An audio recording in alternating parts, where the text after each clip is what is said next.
Well, good morning, good morning, good morning, good morning, and good morning, everybody. Good morning, everybody. Welcome to another episode of The Morning Glow. Welcome to another episode of The Morning Glow. Got a great broadcast lineup for you this morning. Got a topic that we're going to talk about this morning. Got a topic we're going to talk about this morning that's a little different. We talked about the flip side of it a couple of weeks ago. We talked about the flip side a couple of weeks ago, and we're going to revisit this thing, but we're going to do it from another angle.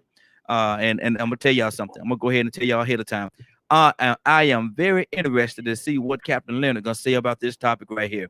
Lord, my Jesus, ain't no Oh, telling. wow, Ain't no wow. yes, sir. I'm gonna throw it out there just like that. And because I'm gonna tell you something, and the reason why I say that, Adrian, the reason why I say that is this right here. Um, a couple of weeks ago, we was talking about something, and Leonard said he asked the girl this question on the first date.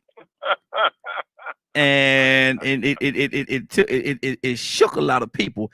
It shook a lot of people because they weren't ready. You know, they look, they don't know Leonard like I know Leonard, and Leonard will hit you hard sometimes. Leonard will hit you hard sometimes, and so they weren't ready about what he said. And he said he would ask these young ladies on the first date. Adrian, you smiling, so I know you remember what I'm talking about.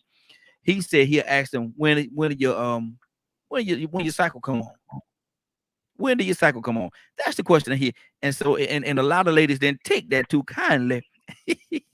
But we doing something a little different this morning. And I want and I got some good news for y'all. Finally, y'all president has given the okay. His panel has given the okay to go ahead on and do the transition. And so they're finally, after all this time, they're going through the whole transitional part of letting Biden come in and do the things that he needs to do to move this country forward. So that's a good thing. But our topic today is this right here. And Agent, I'm gonna come with you because I'm gonna hold it off for a second because just because I don't know what this brother gonna say. But Adrian, what is an absolute on the first date? What is an absolute turn on that the young lady could do that make you say, now she might be the one? She got a couple of Okay, points. She got a couple of points. When she did that, she got a couple of points. okay. Okay, that's good. So what is an absolute turn on? What is an absolute turn on, Adrian, on a first date? Okay, to me, an absolute turn on is her just being herself. Goofy, silly, funny, charismatic. Basically, however she would act around, like, let's just say her brother or her guy cousins or her dad or something. If she act that same way around me, then to me that makes my heart race. Because I'm like, okay, you know what? She's down to earth. She's not like stuck up or behind makeup or caught up on all this social media crap and trying to be somebody she's not and trying to talk in a fake voice. Mm. I don't like chicks with that whole, oh, I'm so cute, I'm so this, I'm so that, I'm so girly. But then after we hang out the first time, then all of a sudden, you like a piece of rough leather. Really? Mm.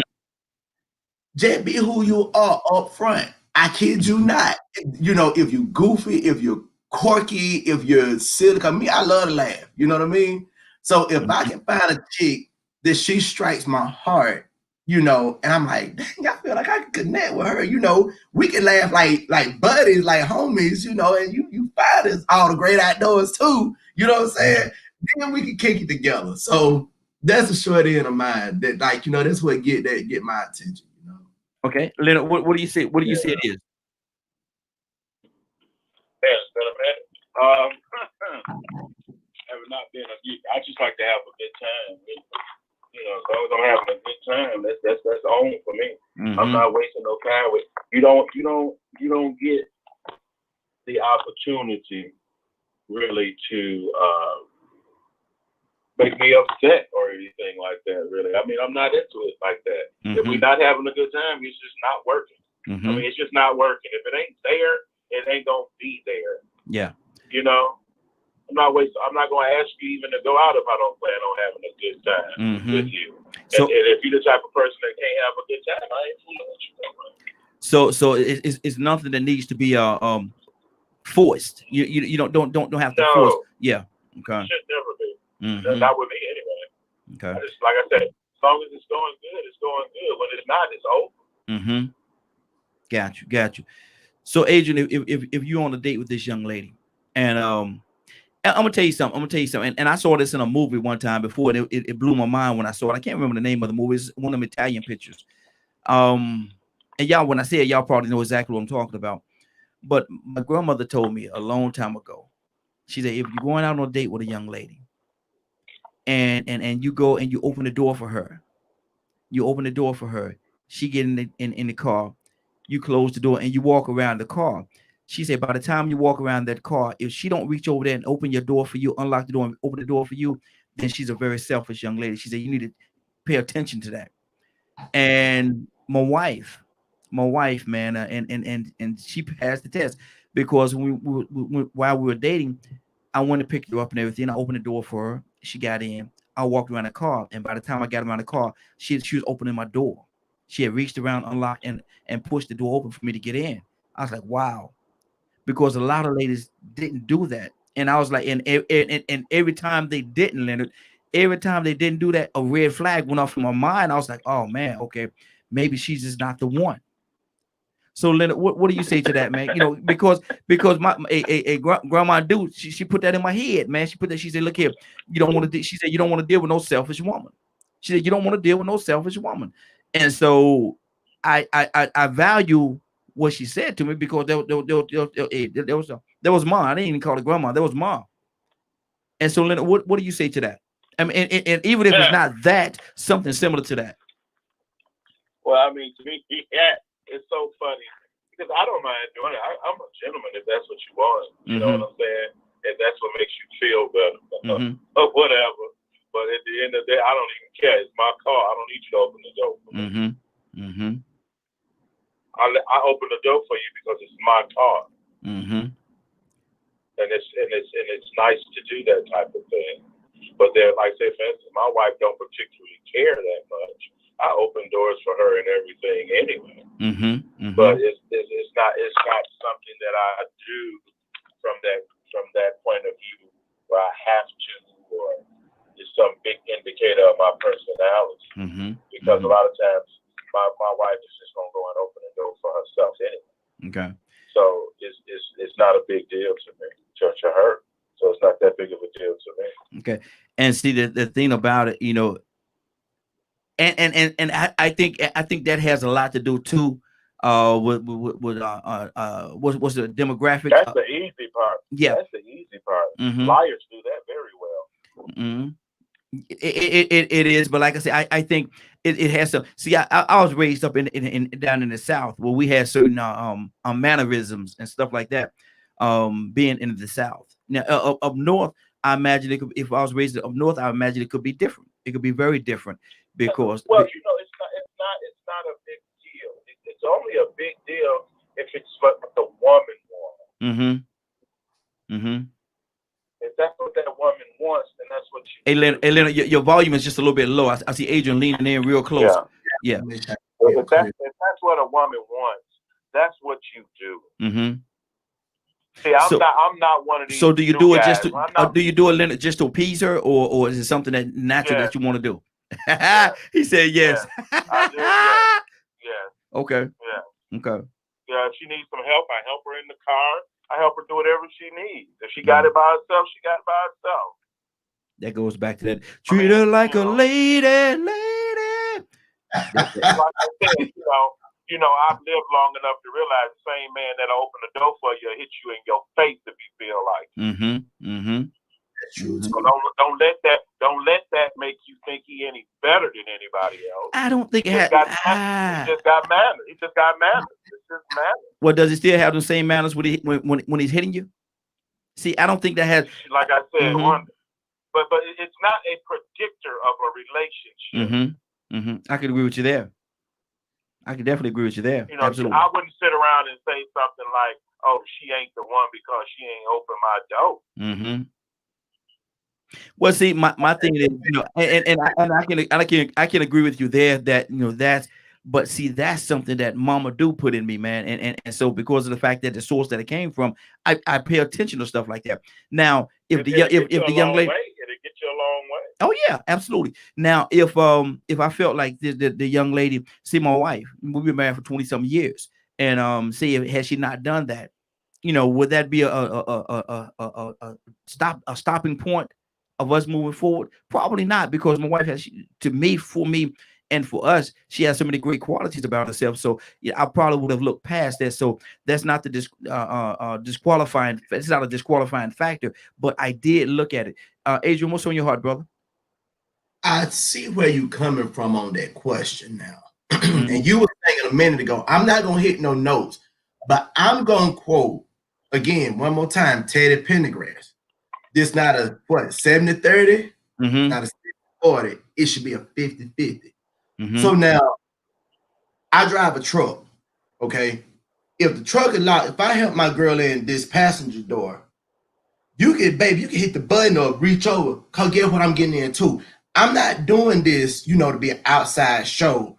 I'm doing it because, I want to help you get in the truck, or maybe you don't know how to get in and you might break your neck. Honestly, just like my girl Sam the other day, she was trying to get in my truck for the first time, and she turning all around backwards. I told her, I said, baby, no. I said, no, let me show you how to do it. And I helped the owner in there. Well, somebody was driving by, and they were like, and I'm like, it's me trying to help her get in. But now on the other side, I see where you're coming from, Rahid. If I can do the most simplest thing for you, for my girl, naturally, without even thinking about it, okay? You can't do the most simplest thing for me. For example, okay, we wake up in the morning. I like to eat. You like to eat too. If I can go and start prepping the eggs and the bacon and the cheese toast and all that, can you come and put it in the oven? Or do I have to put it in the oven, get the silverware out, fix your plate, bring it to your bed, and clean up, and take the trash out as a man? Babyface. Wait a minute. Babyface said he will. Say, I clean your car as soon as I get home from work. Right. But guess what? That's gonna get tiresome, because look at all these women out here. We're gonna talk about it on the women's side. And I'm gonna keep it clean right now. And I was talking to Bishop about this the other day. Guys, I had one young lady that I went over to her house last year. I'm gonna keep it short. Went over to her house, we met online, went over there. This is one of the young ladies I'm telling y'all about the other day, and this is no lie. She cooked, cooked a meal or whatever, soul food, whatever. Okay. So when it was time to clean up, I told her, I was like, yo, where's the trash can at? And she looked at me, she was like, it's right there. I said, no, where's the big trash can at? Like the one that the city come pick up. She said, oh, you remember when we walked in the parking garage at the dial? It was right there. But I was like, oh, yeah, that's right, because I've been over here before. I know some other people still there. So I took her trash out. Didn't think nothing else about it. Because guess what? When I cook in my house, hey, I take my trash out. I like my stuff clean, okay? So probably about a month or so later, me and this young lady was talking. And she confessed to me, y'all. She confessed. She did a heartfelt confession. She said, Adrian, she said, you remember that day you took my trash out? I said, yeah. She said, you just don't know. I would have put my tongue in some dark areas. Just for simple fact. I swear on my father's grave, these words came out of this woman's mouth. Okay? So probably about a month or so later, me and this young lady was talking. And she hearing myself to me, y'all. She confessed. So I'm just like, it's sad that it takes that type of demographic in a relationship or in an interaction between a man and a woman that somebody would want to degrade themselves, or they feel so desperate. And I asked, I said, you would do what now? She was like, oh, you just don't know. I would have straight went ham on your lower region. I said, why? She said, because you just don't know. It's so hard to find a man to be courteous and to think of you like you think of him. And I told her, I said, look, I said, the least I could do, if you done sat here and invited me over to your house, you done cooked me a hot meal, I'm sitting up here eating, the least I could do is help you with the dishes and take the trash out. Now, I agree with what Leonard's saying too. If I open the door for a young lady, I open it because I know you're going to break your neck getting in my truck, and that's, hey, that's just me, helping you out. But now if you do say, hey, I got it, don't worry about it. Okay, well, fine. But, if you get it, if you master it, cool. If you don't master it, holler at me later. I'll come help you, But it is those little things that you be like, you know what? She didn't even iron my shirt for me and my tie. But yet still, I'm going to make money for us. But she can't even iron my shirt for me? Really? She can't even help me pick out a tie real quick, and I got to get out the door? What kind of sentiment is that? That's all I'm. But see, now Leonard, Leonard think a little differently when it comes to stuff like this. So Leonard, what do you say to that, man? She didn't help me pick out no ties. She didn't help me. She ironed a shirt for me. Now watch this, Adrian. You I hope you're ready for this. Coming from too, cause Leonard gonna be, you gonna do stuff for yourself regardless. You gonna be like me. I'm gonna open the door. I'm gonna pick my tie regardless. But if I'm kicking it with my girl, whether she's new or whether we've been together for a while, I would expect her to want to make me better, make me look good, baby. I trust you to pick my tie for me. You know, baby, I trust you. What does she pick what does she pick the ugliest tie in the closet, the one that you would never wear anyway? I might look at it and say, well, baby, I don't quite like this because it don't go with that shirt, or this kind of older pattern. Now you don't hurt her feelings. Now you don't hurt her feelings. Now she doing something. She's being kind. She's being courteous. She went in there and she took the time to pick out the tie. Now you complaining about the tie. You don't hurt the girl feelings. You don't hurt her feelings. Hey, I keep an extra in my glove compartment for real, and just say, all right, baby, I love this tie. It looks real good. Say it when you go to work. Leonard, what do you say to that, Leonard? Talk to me. I like listening to people because honestly, and I tell people up front, I'm very transparent about things. I was not into those types. I just wasn't into all these relationships like that. I'm a marrying type of person. I've been married the majority of my adult life, so I don't go back and forth with women like that. It's when I was out, like I said, I was just having a good time. I've never had a relationship outside of marriage, really. So I don't get down like that. Now, there's a lot of girls that may say, yeah, man, he love to have a good time. Yeah, that's all it is, a good time to me. Yeah. I mean, it's not, and I'm usually trying to do whatever it is that makes you happy, because then I'm happy. And it's not a big, I don't do all that positioning and all that type of stuff. It's really just being courteous. And I'm a married person. I've been married the majority of my adult life. So I don't go back and forth with women like that. When I was out, I'm getting a feedback from one of my lines here. Yeah, we on a serious delay. Serious delay. Outside of marriage, really. There you go. So I don't. I've been married the majority of my adult life. So I don't go back. Hold on. It's his Facebook feed right here. Feedback from one of the lines here. Yeah, we on a serious delay. Serious delay. Outside of marriage, really. There you go. Okay. I knew it was that Facebook. It was that Facebook. I started a Facebook Live and you know how they do. Facebook got their own little mind, man.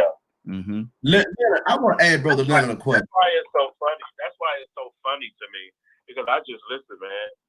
All that dating and stuff, I kind of jumped over all that. I don't. Let's just get together and have some fun. You know what I'm saying? Yeah. Exactly. Go ahead, Adrian. Yeah. Okay, Brother Leonard. Okay, you were out. You were encountering different women. Okay, this is a legit serious question. Okay, and y'all were just having a good time. Maybe going to the bar, going to the beach, going bowling, movies, whatever. Yeah. Okay, so the lady that you married, out of all of those other women that were just like homegirl, y'all were just having a good time. How did you get to the point that the lady that you're with, maybe y'all been married 25, 30 years, whatever. How did you get to the point to say, okay, she is the one that I want to cut all these other women that I'm just running around with having a good time, and maybe they might stay the night, I might stay the night, we might meet up at the Red Roof Inn, and like you said, the whole dating part, you really wasn't on that whole, okay, well, am I taking her home to mama or grandmama? Am I introducing her to my circle of friends? Are we, having dinner at least every Sunday? How did you get from being like a just true free, do whatever you want to do, till you encountered the lady you with now that you're married to? And like you say, and I commend you for being married, on all those years. That's a beautiful thing, man. How did you go from the transition? And then what made you like see her and say, okay, she's the one? And then what kind of qualities did y'all put in? Kind of like how Brother Raheem was asking, if you notice, she'll cook my breakfast, she'll help me pay the bills, or she'll, help me think or whatever. What was it that stood out to you that said, okay, you know what? I'm tired of being out there a single man, just dating and having fun. This is the one lady I want to be with, for the rest of my life. And these are the qualities that she got. Do you remember, or what exactly? That brother say, "Do you remember?" I was having a better time with her.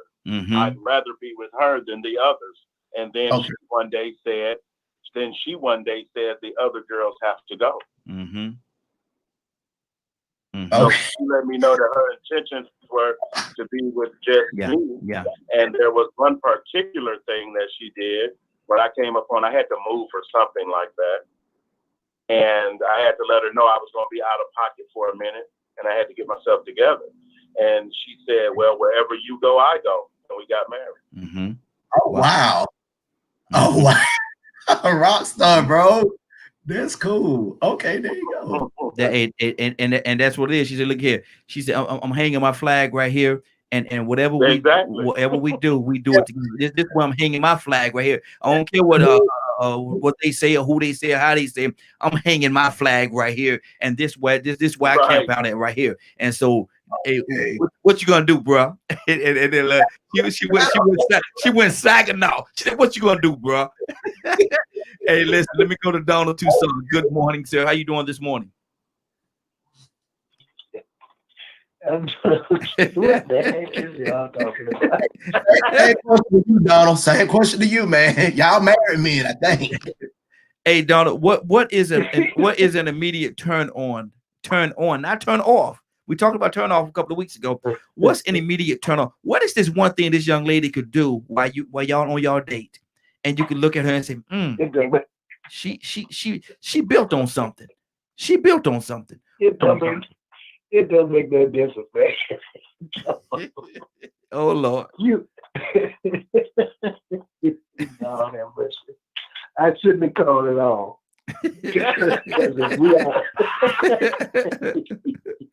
Look. We got Donald backing up a little bit this morning, don't we?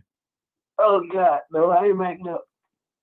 Because if we out on the date, I'm already trying to. So.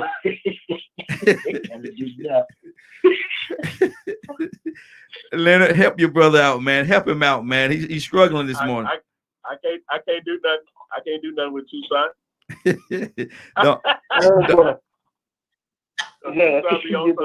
If you on something else. Exactly. If I'm gonna let you in the car, there you go. I'm already. Come on. Did you just say if she in the car, she's already a turn on? That boy that's a Louisiana boy right there. Exactly. He don't care about nothing extra. Exactly. if you in the car, believe me when I tell you, it's already a turn on. If you in the car, you all this other stuff you're looking for, you ain't gotta look for that. If you in the car. Oh Lord. True. Exactly, man. What my sister's at this morning? I need to hear some stuff from a young lady's point of view, man, because I want to know how they look at us. We know how, and we simple. And I'm gonna go ahead and say it. We as men, we simple. We're very simple when it comes to stuff like that. We're not complicated. We're not complicated, and so it's very true. If you're in the car, you in. You in. And Donna said, and it was comical how he said it, but that's the truth. If you in the car, me and you in that car together, we going. Hey, you know what it is, right? You in the car. Look at, you know what it is, right? Come on, Leonard. Don't make it difficult. Look. I'm just horrible, man. Look, too horrible. Look at. Hey, Leonard. It's almost like he's saying, like the guy in the prison. We're gonna do this the easy way. We're gonna do this the hard way. Wait a minute, man. Wait a minute, brother. We're gonna do this the easy way. We're gonna do this the hard way. Don't make it complicated. Oh my God. But seriously, man, we are when it comes to stuff like this, we are very simple, man. We're not complicated. We're not complicated as men. No. Go ahead, Leonard. Tell them about it. We're not complicated. If you're in the car, hey, look at him. It is what it is. But you know what? People make natural things too complicated, and that's just really terrible. Yeah. I'm not like these younger guys. They too needy. They need too much. And it really caused to me believe that's the problem. Yep. I'm very animalistic about certain things like this. Mm-hmm. And I don't think I don't want women to take it the wrong way. But I didn't get with a woman because I needed friends. I had plenty of friends. Mm-hmm. I'm looking for a mate. Yeah. Mm-hmm. And I mean, so it's safe to say, call it whatever you want to. so it's safe to say that if she's in that car, if she's in the car with you, there's a great possibility that you're looking for her as being that one, that mate that you're looking for. Well, no, because you ain't got time to waste your time. Far either. I'm not going that far either. What I'm saying is, people do things for certain reasons. Mm-hmm. If you just about having sex with someone, that should be clear. Mm-hmm. Some people are very romantic. Some people are not. Some people may say I'm romantic, but it's not like I'm trying to go out of my way. Mm-hmm. It's a natural way of being. You know, it's not. I don't believe in forcing stuff because it comes off as fake. Yeah. You know what I'm saying? So if like you say, it's not complicated. Me wanting to spend time with you is just that. If I let you in the car, it's because I have intentions. Yeah. Mm-hmm. Hey, I mean, what do you think it is about? You know, I don't know what else it would be about. Yeah. Why do you think you're here? You know? Mm-hmm. Yeah, exactly. Mm-hmm. There you go. And we got another caller we're gonna go to, and I need some of my ladies to call in. Tanisha, call in. Give us a call, 678-381-1973. I see you over there, Tanisha. Give us a call, 678-381-1973. And I want my ladies to call in because I want to hear what's on your heart. But right now, let's go to my brother Rico. Good morning, sir. How you doing this morning? Man, Grand Rising, man. I'm doing okay. I'm doing okay this morning. Okay, brother. You're doing better than okay now. You making it, brother. You woke up. Yeah, I can't complain. I'm real. Yes, sir. Yes, sir. Now, Rico, let me ask you this question, man. What is it? And listen to me now. What is an immediate turn on, not turn off, while you're on a date? What is it that this young lady could do? What is that this young lady could do? And you say, "Oh man, okay, I see you now. Now I see you." What is it? What is it, Rico? Well, you know, it really depends on what my mindset is at that time, what my motives are. Mm-hmm. What am I looking for at that time? Mm-hmm. Because I might not be in the right place at that time to be looking for a relationship, but she might be sexy. she might be willing and able. Pleasure. You know what I'm saying? Mm-hmm. And if I'm willing and able, then you know what I'm saying, we could talk. We can mingle. Mm-hmm. You know, but at the same time, it still might not go further than that, depending on what I'm looking for at that time. Mm-hmm. Now, I always seen that with males and females, the biggest mistakes there are not just letting things happen naturally and going out here looking for a husband because or a wife, and then you start making a husband or a wife.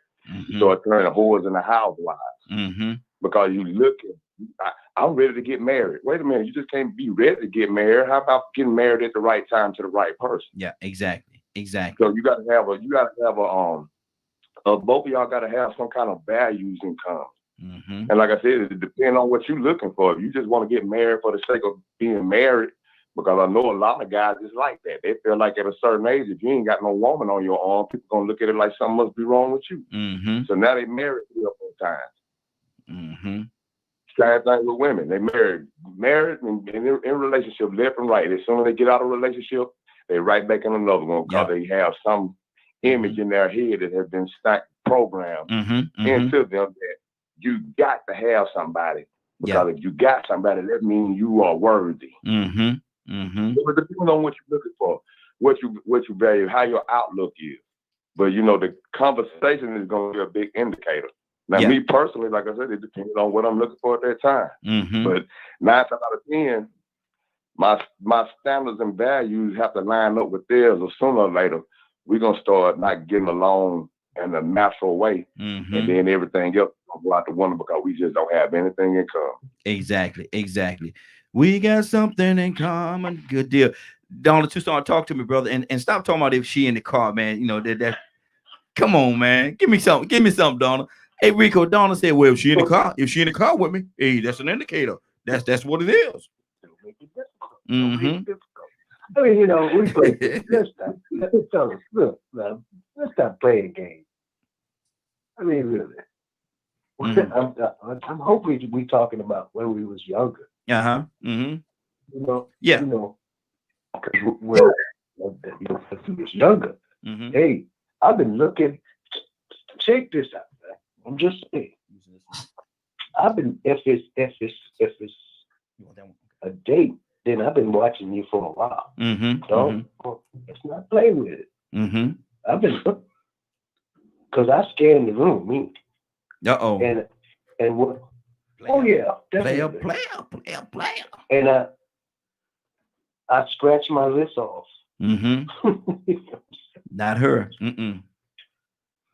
Yeah, no. She got scraped too much. Her shoes too scrapey. She talked too much. She done wore out her shoe already. Look at her big toe. Boy, y'all are something else. Y'all something. Exactly. 678-381-1973. Her toenails tearing up her stocking. Lord, my Jesus. Adrian, you wanted to say something, brother? What's on your heart? Yeah, I got just real quick. I mean, in thinking about it, and looking at interaction. Now, don't get me wrong. I've had my time, and I'll be honest, where it's that straight one night stand that, hey, this is it. I really don't even care to know your name. Get out my face. But if it gonna come to a relationship, and I'm thinking about another young lady I met last year. She's, half Asian, half Latino. And I felt really comfortable around her. She felt like familiarity. Our interaction just felt so much like home. We could laugh together. We would cook together. We would go out together. Okay. She talked to my mama. Okay. She talked to my cousins back home. So when I say the word friend, it's not that I'm looking for friend, because what a friend we have in Jesus, all our sins and griefs to bear. What a privilege it is to carry everything to God in prayer. That's the only friend I want and need. Come on.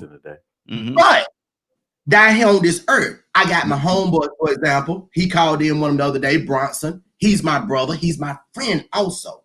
I know that when I think about Bronson, I wouldn't do nothing to hurt him, only to help him. When I think about Tony, same sentiment. I've known Tony 8 years. I've known Bronson a few months. When it comes to my woman, not to say that me and my woman are supposed to be best friends, but I had a minister tell me one time, he said, Adrian, he said, what you telling me right now, how close you and that young lady, he said, and she was married chick. He said, should no man and woman be dead close if you're not married? He said, now the type of friendship that y'all got, because me and her had a past together, okay? Buying stuff, whatever. And we got back together, but at the time she was married. But we got to get real close. And we started it was like, man, yo, she live on 7-8 over there in Atlanta, matter of fact. And this preacher told me, he said she should be able to talk to her husband like that. And that touched my heart, y'all. Because I said, man, me and her got this connection that we shouldn't be having because we're not in holy matrimony together. So when I say I look at a woman, if we could develop that great connection where it's like, you know what, whether we screwing or not, whether you going down on me, I'm going down on you or not, whether or not we cooking for each other or not, guess what?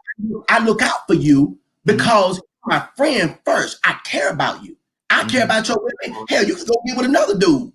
At the end of the day, I don't give two flying flips because, again, what a friend we have in Jesus. But while we're interacting with each other, I want you to know that, yo, guess what? This ain't fake. What you see is what you get. I look out for you, we look out for each other, and we good. Okay. Now, we're talking about today is what? Yes, sir. Yes, sir. Oh, Lord. There go Tucson. Go ahead. There go Tucson. Oh, Lord. Ain't no telling what you about to get, y'all. Go ahead, Tucson. Let me say something that we got going on sometimes. We because people and women are looking for, especially when they have a sense of Christianity, they're looking for a Bible-toting quoting person, Mm-hmm. and they wind up with being set up. Mm-hmm. You know what I'm saying? Let's go back to, I like to joke, I like to cut up, I like to do all of that. But we gotta quit playing, man. Because we start off quoting scriptures and we love it. But we're looking for a booty call. Y'all Christians is something else. I'm going to court in a minute if I keep on. Tell the I'm truth, going to court in a minute. Tell the truth, Mm-hmm. But I'm serious now. And women, and I'm taking not women, just women, but they find out, okay, oh, I like this preacher. But he ain't with it, dying with a 2 nickels with a dog meat either. Hold on, y'all say that right now. Let me listen to you. Y'all say that right now. They ain't worth what? He's not worth 2 nickels worth of dead dog meat. Dead dog meat. There you go. Got to get it right now. Get me stolen over now. Because he, he's hiding behind a title that he's not even fulfilling. Mm. And you looking for a setup. I like to joke. I like to clown. I like to do all of that. But we got to stop playing, man. I'm telling you. Mm-hmm. Mm-hmm. Because I was just wanted to ask a question. Okay. And I think Donald just answered it. Mm-hmm. Because that was one of my things. Because this whole Christian dating thing, yes, is strange. Mm-hmm. Mm-hmm. So, because I'm trying to figure out what are the Christians doing different than everybody else when they're dating. Not a lot. Because I wanted to know for people who are in ministry, mm-hmm. and they say they date, mm-hmm. are you fornicating as well? A lot of the times. A lot of the times. So what's the point? Mm-hmm. I mean, is that a big deal for Christians to do the dating and all that? Mm-hmm. Or do you actually date with a purpose? Okay. Or are you really looking for a spouse, or are you just out here like everybody else? See, and or you just looking somebody with Christian to fornicate with? You remember Muhammad called in? You remember Muhammad called in? I don't know if he was on with us at that time. Muhammad called in, and he was telling me how the Muslims do it in the Islamic, right? And he said it's totally different. We had to meet certain criteria, right, before you even consider allowing you to go out with this young lady, right? And take you her out on a shouldn't be date. Getting a certain place if you're not going that way. Yeah. He said you have to, and you when you go out on that date, it ain't just y'all two. No. He said, look, y'all ain't going out by yourself, because if you go out by yourself, you're opening up the door. That's right. For too many different possibilities of things to happen. You're gonna have a chaperone or a couple of chaperones, exactly, or you're gonna go out in a group of y'all go out together, and y'all talk and communicate stuff like that within the group. That's fine. But you ain't. He said they're not gonna put the young lady in a situation where she could be manipulated or taken advantage of. Exactly. Or and so that's I think that was great. Go ahead, Adrian. But don't that go back to the friends thing that we were talking about a minute ago? No. If we growing out as a group of, but not to say just friends with her, okay? Mm-hmm. But if it's a group of 5 couples or 2 couples, you get 4 people or 10 people, okay? When you first interacting with that female, with that young lady, whether it's other people around or whether it's just you and her, okay, especially if it's with other people around. Because there was a deacon in the church where I took his daughter out. Her little brothers and sisters came with us to hang out. Okay, that gave us the opportunity to just get to know each other on a one-on-one, civilized, friendly basis without it. Hey, let's go to the back of the truck and let's go to the Red Roof Inn for 2 hours. You see what I'm saying? So, and on the other side of that, you got young ladies that are carrying the Bible too, talking about they want a man in the church and they quote scripture, but they breasts hanging out and they trying to rape men in the church. They claim to love the Lord, but they want to hug. The thing about it, the thing about it is, and when you're going out in a group like that, you have to be mindful of who's in that group, because if their mind and their intentions are not right, then it's very easy for you to slip off. It's like as a friend, I wouldn't I have a friend. You know, people say, well, do you have any friends? Yes. Single friends, yes, but I would not introduce certain people to certain people. Yeah, yeah. If I know you're a woman and you're looking for a husband, I'm not going to introduce you to a whore. Yeah, come on.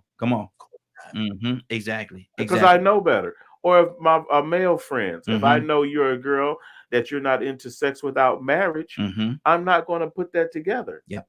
Yeah, you know what I'm saying? It doesn't make sense. It don't make sense. And you certainly don't have the best interest at heart if you're gonna do something like that. You're Especially part if of the I really problem. know them. Yeah, you're part of the problem. Right. Let me go to our 706 area code. What's your name? Where you calling from? 706 area code. What's your name? Where you calling from?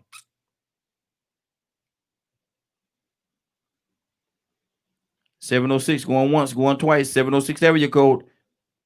I got someone that just called in. Caller, what's your name? Where you calling from? Okay. Caller, when you're ready to talk, let me know. In the meantime, Rico, what's on your heart, brother? You know, I like what Donna said about keeping it real. You know, you really have to really keep it real with yourself.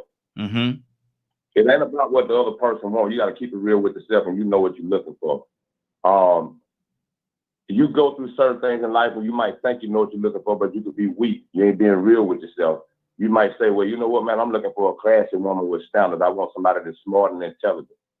And, you know, you start picking these women to go out with, but then just as soon as they start turning ratchet, or they might, you know, come off a little floozy light to you, come off a little easy, you might let your guard down. Yeah. So like I said, she looked good. You might be like, well, you know what, man, it's a bad chick. She got a name. She got a good name. So let me go ahead and solidify this deal. Let me go ahead and hit this home run. But after a while, you start realizing, man, that you got to go in there for the right reasons. What are your? I mean, I put it this way: when you going into it for the right reasons, you're looking at a person's values, the common values that y'all have. But if you're not real with yourself, you're probably going in there with ulterior motives. Yep. You already got an agenda. So you know that's why I say it depends on what you're looking for. That's going to determine what turns you on. You know, and then sometimes you might go in there looking for one thing. You might go in thinking, you know what, man, I think I might get this tonight, first go round. We ain't talked about it, but we done had a few conversations, man, and you know, it had a little sexual air to it. The energy was there. Yeah. So then you get with her, man, and she started talking about education and politics and this and that. Throw your curveball. And she started talking about stuff that you like to talk about, real issues. Before you know it, y'all having a friendly conversation. Yeah, exactly. You ain't thinking about sex no more. You ain't thinking about how good she looks no more.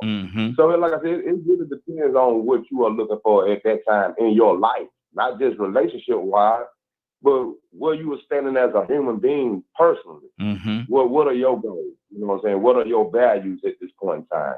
If you are one night stand king, no strings attached type of guy, then like I said, if you go in with that mentality, you probably are not gonna get the right type of woman that fit what you're trying to accomplish later on in life. You just getting what's fitting you at that point in time. But you know what happens after you see that she don't like to bathe every day. I'm reading a book right now, The Black Man's Guide to Understanding Black Women. And it's a black woman. And man, when I tell you this woman is holding black women accountable and giving us different things that we should be looking for, because there are different clues, different actions and behaviors in a person you're supposed to look for if you expect something long-term or successful. So, you know, it's really on us to know what we're looking for when we meet this book, find out what it is we are looking for, then we'll know what turns us on immediately. But Exactly. it really depends on your ulterior motive or your common value. What are you looking for? Like me personally, y'all know I'm being celibate. But if I was out here walking around saying, well, you know what, man, I'm looking for somebody to unleash this fury on me, I'm probably going to meet the wrong person, because my intention is to go ahead and get this steam off. Yep, exactly. Yep. But if I'm out here just being natural, then I probably won't waste it on this wrong woman, because I don't wasted it enough for the last 30-something years with the wrong women. You know what I'm saying? So it depends on where my head is. What would turn? Let me ask you something. Depends on what I'm valuing at the time. Hey Rico, let me ask you this question, and this is a kind of a left turn here. But who has the most? Who would you say? And from your experience, who has the most control over the date? Oh, the woman has the most control. No doubt. The woman has the most control. Why you say she? Why do you say she do? Because of the culture, society. We've been brought up to be the provider and protector and to please them. So they're looking for us to be the gentleman. Don't get me wrong, they have to be a lady, but most of the time being a lady was being quiet, not being seen, not being heard, just being sweet, respectful, and this and that. It wasn't a whole lot that a woman had to do besides be classy. Yeah. You know what I'm saying? But a man had to prove this and that. We had to open those doors. We had to learn to be courteous, respectful, and mindful of a woman's feelings. You get what I'm saying? We had to be softened up and taught maybe by our mothers or grandmothers how we should approach women and be nice to those women that are made of sugar and spice and everything nice. Too bad that don't apply today, though. They'll use that as a ploy. Oh, yeah. You'll find out them things salt, pepper, and hot sauce today, but they'll come out with sugar and spice, that facade and that costume. But that's what happens, though. They control it, and that's the reason why they can manipulate you and bait you. That's the reason why they can trick us into thinking that they're a certain type of female and then unleash this dragon. But, you know, and we do the same thing. Men can also pretend to be upstanding. Exactly. And turn it to a totally different monster, you know. So it goes on both feet as far as that goes. Soon as them lights go off in that room, but by the time the lights come on, he a totally different person now. Adrian, what's on your heart, brother? I think Rico was saying something. I was trying to write it down here, but my pen was going out on me. Let me see if I can think of what it was. Okay.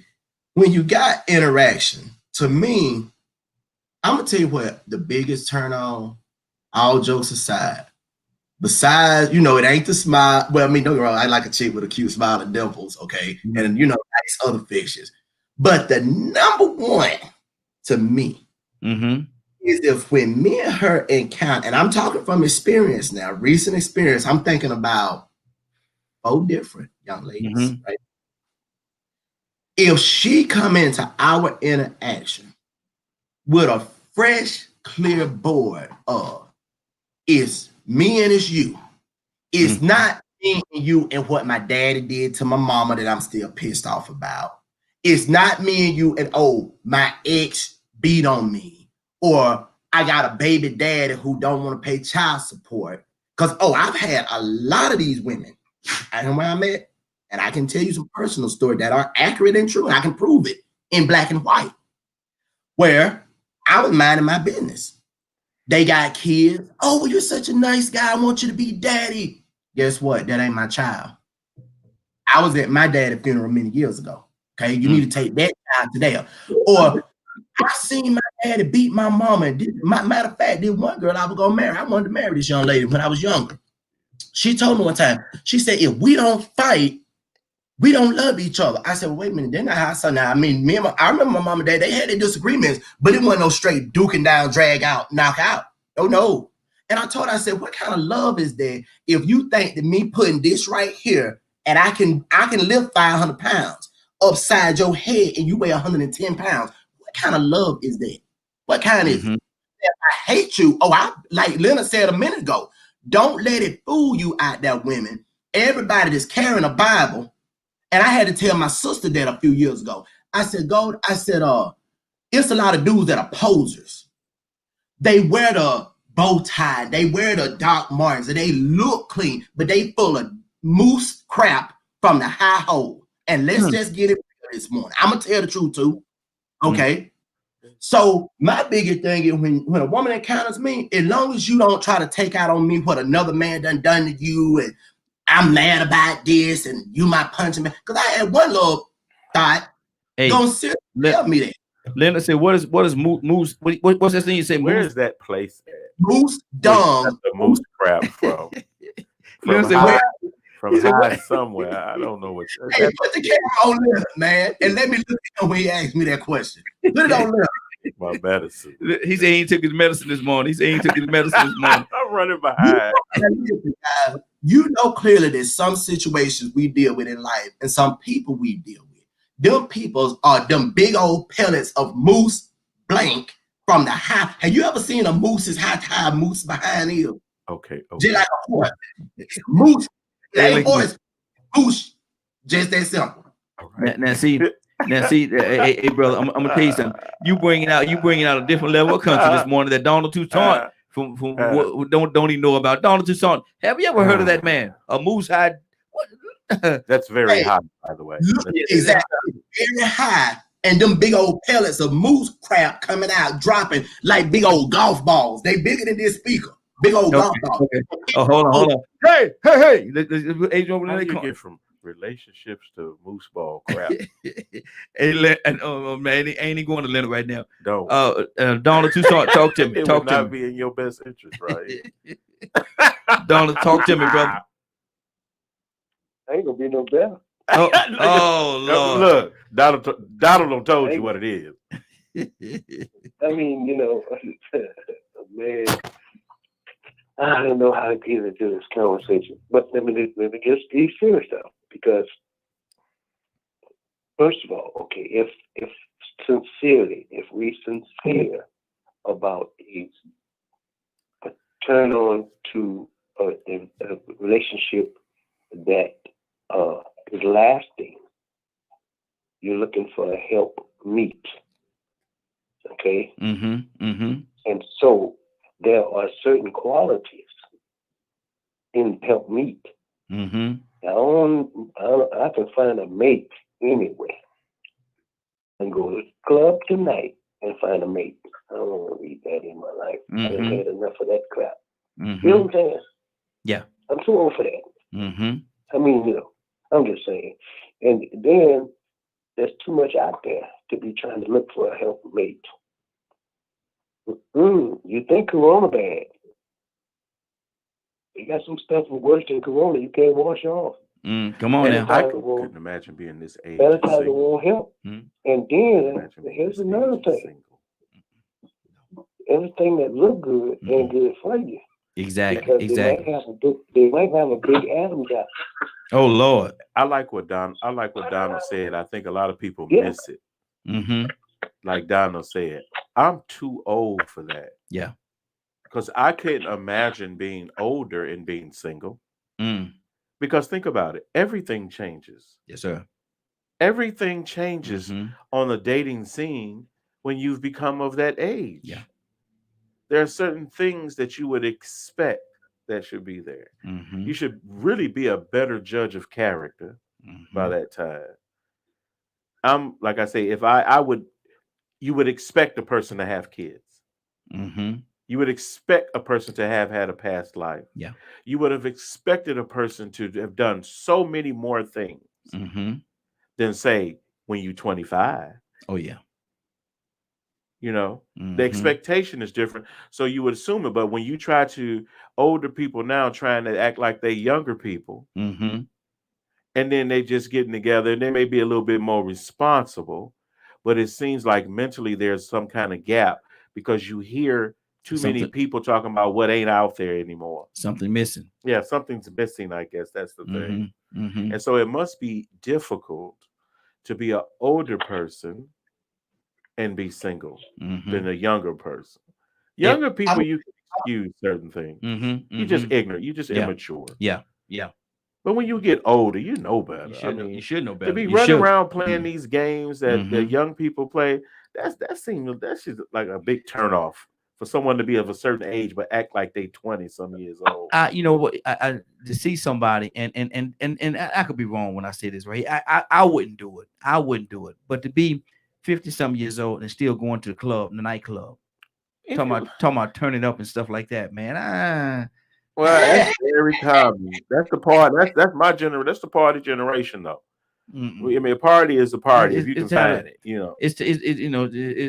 But now, if you just nasty, you just nasty. Hold on, Adrian. Or if you love to dance, you just love to dance. But my thing is, there'll come a point in time you got to put certain things down. But if you out there, I see somebody 40-some years old, fellas walking around with the pants sagging. Man, what are you doing, bro? He's immature. What are you doing? Why your pants sagging? You know why? Stay out of other people's business. Now go ahead. You know why they're doing that? Why is that? They're doing that because they're trying to keep up with the time. Yeah. Like Leonard said, time change. Mm-hmm. So now you got older women that find younger men attractive like that because they still want to be young. So the older dudes, they got to try to keep up with the younger men. And then on top of that, some of the older dudes don't want to let go of their heyday, and they want the younger women just like the older women want the younger men. Yeah. So it's still a lapse in judgment. They go to show you where they've been misguided a long time. The program has been wrong. So they still trying to find their way. Exactly. You know, but I like what Nolan said about that word compliment. That word compliment is huge. Because when you're trying to get somewhere positive, you're trying to create anything successful, whether it's in a business, friendship, or relationship, you have to have people around you that compliment you. You don't, you don't need anybody. Yeah. But if you're going to get with anybody and have some kind of partnership or bond, y'all have to compliment each other. Y'all have to be going in the same direction. You have to compliment them too. Exactly. You have to be an asset, be very beneficial to each other. So that's why I said it really boils down to what your ulterior motives are. What are your values and goals? What are you looking for? If you aren't really just concerned with a relationship, but you just happen to meet the right woman, 9 times out of 10, if you meet this woman on accident, you met a woman that fits everything perfectly with what you are trying to accomplish in your life. Exactly. Not just in your business, but in your entire life. Your whole existence. And so, you know, that's what the turn on would be. What my sisters at? The mind, right? Exactly. What my sisters at this morning? Because Sandra, Tandra, Christy, Toya, Walma, Annie, my sisters at? I want to hear from the ladies' standpoint. And if there's any ladies that's listening right now, if you got a couple of minutes, give us a call. I want to hear what is an immediate turn on, not turn off, but turn on a date. What is the immediate turn on? What can this person do? What can this person do? And you be like, oh man, okay. Now this one is built on something. This one right here is built on something. Ladies, give us a call. 678. Hey, right. Yeah, You know what they doing right here? They taking notes. Taking notes, right? They taking notes. They sit at home. Hey, they sit at home right now. No, right now. He said toenails cannot tell the Rico. Exactly. That's so funny. But that's the thing. I'll come to you, Adrian. But that's the thing right there, man. I want my young ladies to call in this morning. Let me hear from you. What is it? What can this guy? What can he do? What can he do? And you be like, oh man, he's a keeper. That's what they used to say back in the day. He's a keeper. I ain't heard that in a long. That's a long time. Back in the day, there. Oh, he's a keeper. So what is it that will make a guy, ladies? What is it that will make a guy, quote unquote, a keeper? What will make you look at him and say, okay, I can hang out with this person. We could go somewhere together. What is it, ladies? 678-381. Oh man, now I realize why the lines might not be ringing with females. Why is that? What is it? Because they might get exposed on what they really looking for in a man. Come on. What the keeper? Yeah, exactly. You know, whether we qualify man to his income and his income and his income and his income and income only. Yeah. So what he has to offer. There might be, because there will be some exposing going on because we telling a little bit what we looking for. Yeah. I'm gonna say we sort of jumping around a little bit too. We jumping around a little bit too. We really ain't just hit it on the head. We keep talking about complimenting. Rico, let me ask you a question. Let me ask you a question, Rico. Let me ask you a question. I'm gonna ask you a question. I'm gonna throw it out. I'm gonna pick up the elephant. I'm gonna throw in the middle of the room, and I want you to answer this question. Are you ready? How much does this play into your decision making? That she got a big butt and a smile.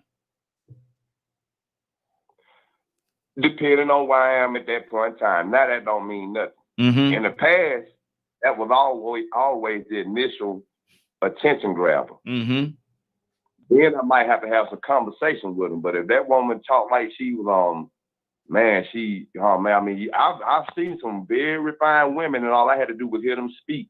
Or when we were young, all I had to do was know that they were lacking education wise. Yeah. And I knew we couldn't relate conversation wise. I can't sit back and listen to somebody talk ignorant. And I ain't talking about just talking about ignorant behavior. I mean literally illiterate. When they speak, you just like, man, wait a minute, man. Who taught you how to speak? Yeah. You just using all the wrong words. Yeah. Now you Now you know that don't go in that sentence. Now you know that word don't go in that sentence. Go ahead.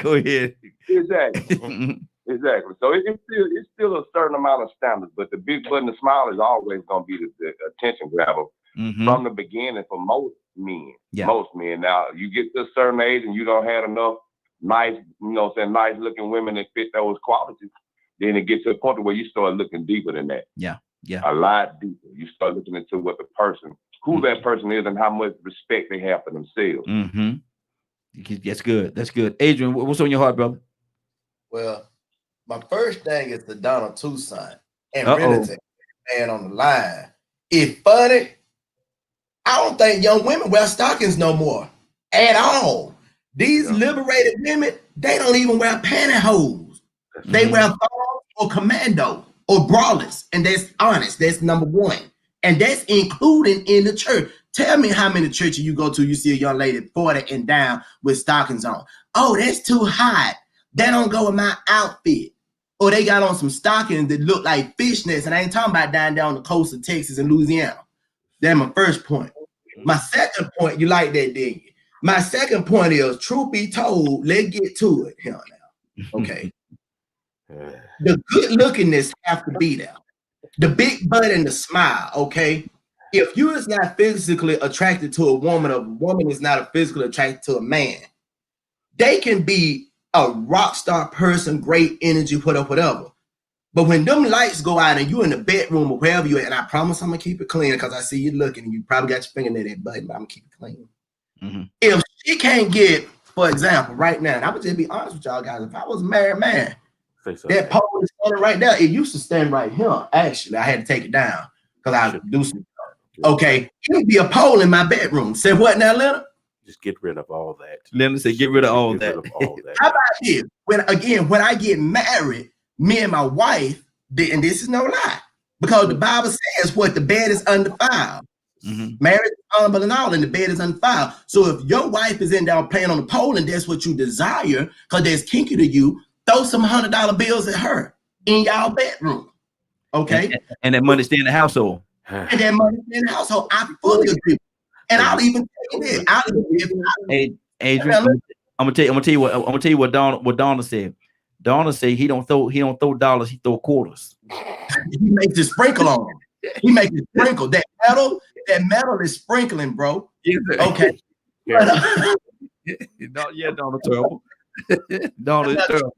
Yes, sir. Listen, matter when we look, and I said they're like, oh, I like your haircut. I like, your hands are clean. There's a lot of physically, that's what women look at. Are your shoes fresh?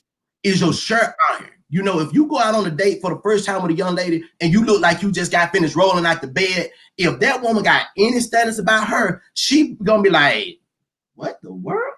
Same thing with me. If I look at a chick and her armpits smelling like wild Vidalia onions, or certain areas are smelling a certain way, or she ain't got to put on a lot of makeup because I don't like all that makeup. This is more. But if she is somewhat kind of presentable, and she don't have to be the most like Kardashian looking, she can be a homely looking chick, okay? And long as you presentable well, I can say, well, okay, I can see you, just like how they were saying a minute. We compliment each other, Now you know them Kardashians are like BBD said, them Kardashians, they poison. Oh man, I used to kick it with them Armenian type of chicks when I was out in LA, so I know. Oh, I know. Yeah, they got a certain energy. Yeah, exactly. Man, stop. Bishop. Thank you, Bishop, for joining, sir. Let's give some standard to this conversation. Bishop, you there? It's that honesty, y'all. I know it sounds insane. It's just honest. Bishop, you there? Sounds filthy. Bishop, I need to ask you a question, brother. I need to ask you a question. I need to hear your whole heart on this. I'm trying to get my ladies to call in. Man. I think they're scared. We scared them off this morning. They scared this morning. But listen, well, Cassandra ain't scared of nobody. I don't know. Ain't scared of nobody. They ain't calling. What he at? Them women ain't scared of nobody. What he at? They busy. Okay. They busy. Okay, they ain't scared of y'all. You sure? Yeah, I ain't scared of y'all. Okay. They might be scared of you.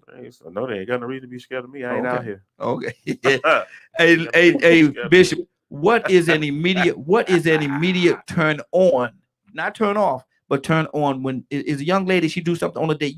You're not the married bishop, you know, you're a younger man, and you go out on this date with this young lady. What is an immediate turn on that she could do? You're like, oh man, bing. Okay, you got some points with that. You just got some points when you did that right there. What is it, Bishop? When she decided to go out with me. That's the immediate turn on right there. Lord Jesus. Boy, look at boy. We said we look. I tell you, we're not complicated. He said, Bishop said, if she decided to go out with me, that's a turn on right there. There you go. Oh, that's the point. Wow. What Donald just told you? I told you. Is she in the car? Okay. Lord have mercy. Lord have mercy. But look, we are not complicated creatures. We are not complicated creatures at all. If you're too complicated, trust me, it ain't gonna work. Exactly. Go ahead, Bishop.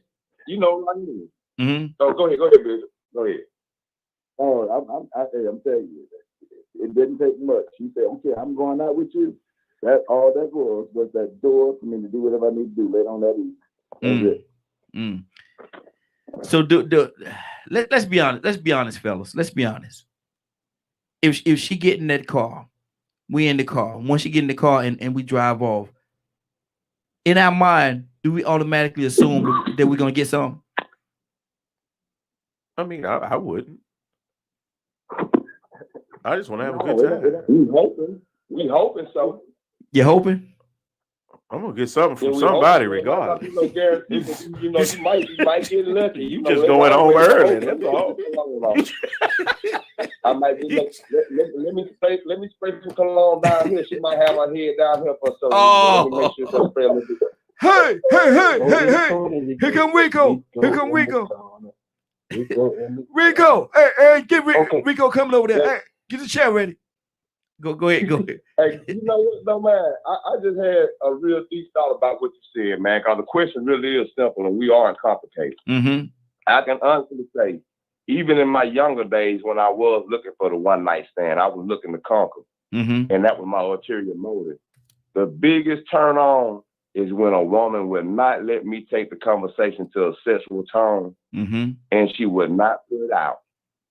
Because then I knew then that she wasn't making it that easy. She had better goals in life. Yeah. So that was a turn on. The date was one thing, because I know sometimes if you had the right material or superficial things or the right name, anybody would date you. I mean, I'm gonna be honest with you. At one point in time, when I was younger, you know, it was real easy because people would be calling me that I didn't even know. Female would get my phone number from another female and call me, so getting a date wasn't no problem. I knew my daddy told me, look, Rico, sometimes you're going to meet women, they want to conquer you just as much as you want to conquer them. That's right. Come back, you ain't going. That's right. So I learned that. I was like, man, I said, my friends was out here wilder than I was, and then I decided I want to get out here and catch them and pass them, and I'm the first one at the clinic. There you go. There you go. But you know that was the initial turn. I'm not gonna lie to you. The biggest turn on was trying to use your little game and observe her and see, okay, let me see if I can throw a little energy this way. If I throw a little energy this way and she entertained this about relationship or sexuality, then I know sooner or later we're gonna start tempting each other. I'm gonna throw that, but she won't take the bait. I don't talk about sex. Why we even talking about that? Ooh, did you just say that? So now let me use my head. Let's talk about politics. Let's talk about society. Let's talk about a whole lot of real issues now. Because I see now that you checking me out to see where I'm headed. This is what this date is about. There you go. You ain't trying to let me get that, and you ain't trying to see what I'm working with. You trying to have a real deal interview to see who I am. Yeah. You trying to get to know me, and I'm cool with that. Now, let's really have some fun. Exactly. Okay. Oh, hold on. They look here. I'm gonna tell y'all something. They done had their meeting. This morning. The ladies done had their meeting. We got two ladies. We got two. No, they sent two from two different spectrums. They brought two different ladies that just called in back to back. They called in. They done had their meeting. They done listen to what we said. They done had their meeting, and now they ready to come in. We got two young ladies. Annie from Mississippi. Good morning. How you doing, young lady? Good morning. I'm doing fine. How are you? Doing well. We having a conversation, and we got another young lady, and y'all wait. We got another young lady. We're going to her right after you, Annie. what is an immediate turn on? What is immediate turn on a date? What can a man do? And you can say, oh, he's built on something. I could deal with him. He's a keeper. He's a keeper. What is the one thing that a man could do that make y'all ladies say that he's a keeper? Well, there's many things he could do, but one of them that I really like is opening the door for me, pulling the chair out, when we go to the restaurant, to pull the chair out for me to sit down, or to stand up when I leave the room. There are many little things. Little small things. That's what means a lot to me. It's not what he got and all of that, but the small things he do, it means a lot to me. It shows that he was raised properly and that he have a genuine heart. Now let me ask you this, and let me ask you this: what if y'all had conversation before y'all go out on a date? And listen to this. Y'all had conversation, y'all talk over the phone a lot. Maybe y'all just maybe at a park or something like that. And y'all had conversation. And y'all he found out what your favorite restaurant is.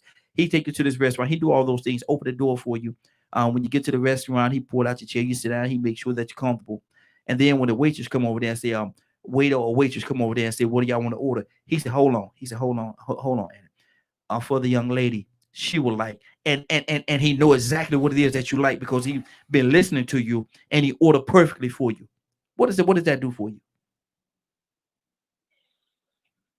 That would be, it would be, I guess, okay.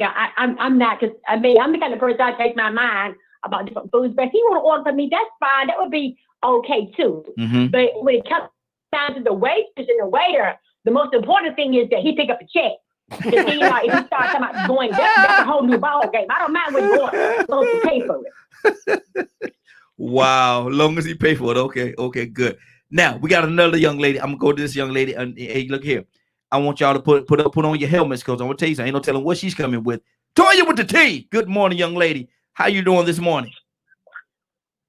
I'm good, brother. Good morning, family. Hello. Hey, good morning. We asked the question: what is an immediate turn on a date? What can this man do that would just blow you away? And you say that he is a keeper. I don't know. It's hard to impress me, honey, because you can't beat me out. I do everything for me. So to be able to beat me out is hard. But I don't know. I ain't married for a reason. But I don't know. But I'm trying to think. Let me see. Impressive. That's just like wow. I don't know. Look. Let's go old school, right? You know how they be having them water puddles on the floor back in the day, and they take their jacket off and put it over there like that, so you can walk over it. Now you ain't like walking you on do the something like that. I'm like, oh, okay, that's what I'm saying. Yo, so you for real? You way that old school. You don't want my feet to get wet? Let's go, boo. Hey, look at Leonard said he'll guide you around that puddle, but you ain't walk over here. You know what I'm saying? You see why I be waiting outside? You see what I'm saying? You see what I'm saying? Every time I try to fight to do the right thing, then he got to come with something that take me all the way over here. He's trying to act right, but he said you ain't walking. He said you ain't walking on this coat now. Something. He said something just ain't gonna happen. It gotta be something that turn you on about a man, though. Toya, something, just some kind of quality about a man that just make you be like, oh, I like that about a man. Is it the way he smells? It could be simple. It ain't got to be complicated. I'm just saying, don't get me twisted. I'm a woman. I love my black man. Period. But it's I just when you know it, it'll come around, huh, Toya? She's the type of person. You supposed to smell good. You supposed to look good. Right. You know what I'm saying? Like, it's a standard, but I'm sorry. I don't have nothing special. I'm a real simple girl, easy to please, man. I don't need all that. As long as you work, you know what I'm saying? As long as you don't mind doing everything 50-50, don't expect I'm going to be the only one in the kitchen all the time. Yeah, get up and come help me in the kitchen too. Yeah, get up and come help me with the dishes too, without me telling you, all on your own. I'll be in there. I'll be in there soon. The game come off. I can come help you soon. The game go off. See what I'm saying? You see what I'm saying? Do you see what I'm saying? Soon the game come off. That's why I gotta make them lift weights and do 27 kicks around me before I even go anywhere with him. Cause see how y'all be doing. Lord, my Jesus. Hey, Mr. Flipper, Mr. Flipper, you there? Yes, sir. I'm the 706. Yeah, man. Good morning, sir. Man, I came to you about 3 times, man. You ain't said a word, man. I said 706. You My there? background was loud. Oh, okay. My background was loud. Well, but look here, now, Mr. Flipper. Now, Mr. Flipper, you know, we call him Mr. Flipper for a reason. Watch this here, Mr. Flipper. What is an immediate turn on a date? What can that young lady do, Mr. Flipper? What can she do? And you say, I'm gonna keep her. Oh, yes, I'm gonna keep this one. What can she do? Pretty much let me be the man. You know what I mean? Mm-hmm. Pretty much. A lot of women these days don't allow a man to be a man. So now, see, someone will say, you're supposed to take the lead yourself. What do you mean, let you? They can't let you. You if you take the lead and be the man, then you're gonna be the man. But you try to be the man, you know. A lot of more women are independent these days. They'll try to, you know. Mm-hmm. They try to take over. Basically, yeah. Mm-hmm. Okay. Now we pretty much like. Go ahead. I'm sorry. Now we got your sister Annie here now, and you know Annie gonna come at you now. I want you to know she's here. Annie, what's on your heart? I'm ready for it. You ready for her? Okay, here she go. Annie.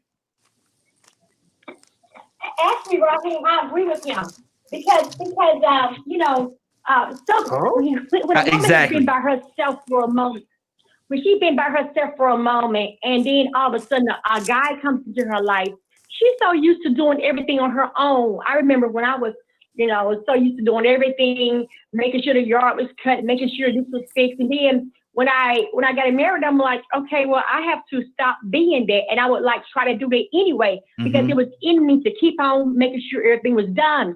So sometimes a woman, by her being single for a while, and then somebody comes along, you know, in her mind, you know, because she's been doing it so long, she's still trying to go out there and fix things. And he is so very right. I mean, I agree with him for once. No, I agree with him. I agree with him, you know, on that, because it's very true. So many women now have a man and still try to have that lead role. And sometimes, many times we do it without even being aware of it. Mm-hmm. But see, and I say this all the time too. And good morning, Shauna. We're going to come to you. I say this a lot of times with young ladies, because of the fact that y'all had to wear so many hats for so long. It's real hard for y'all sometimes to know when to take off those gloves. When do y'all take off the gloves? Yes.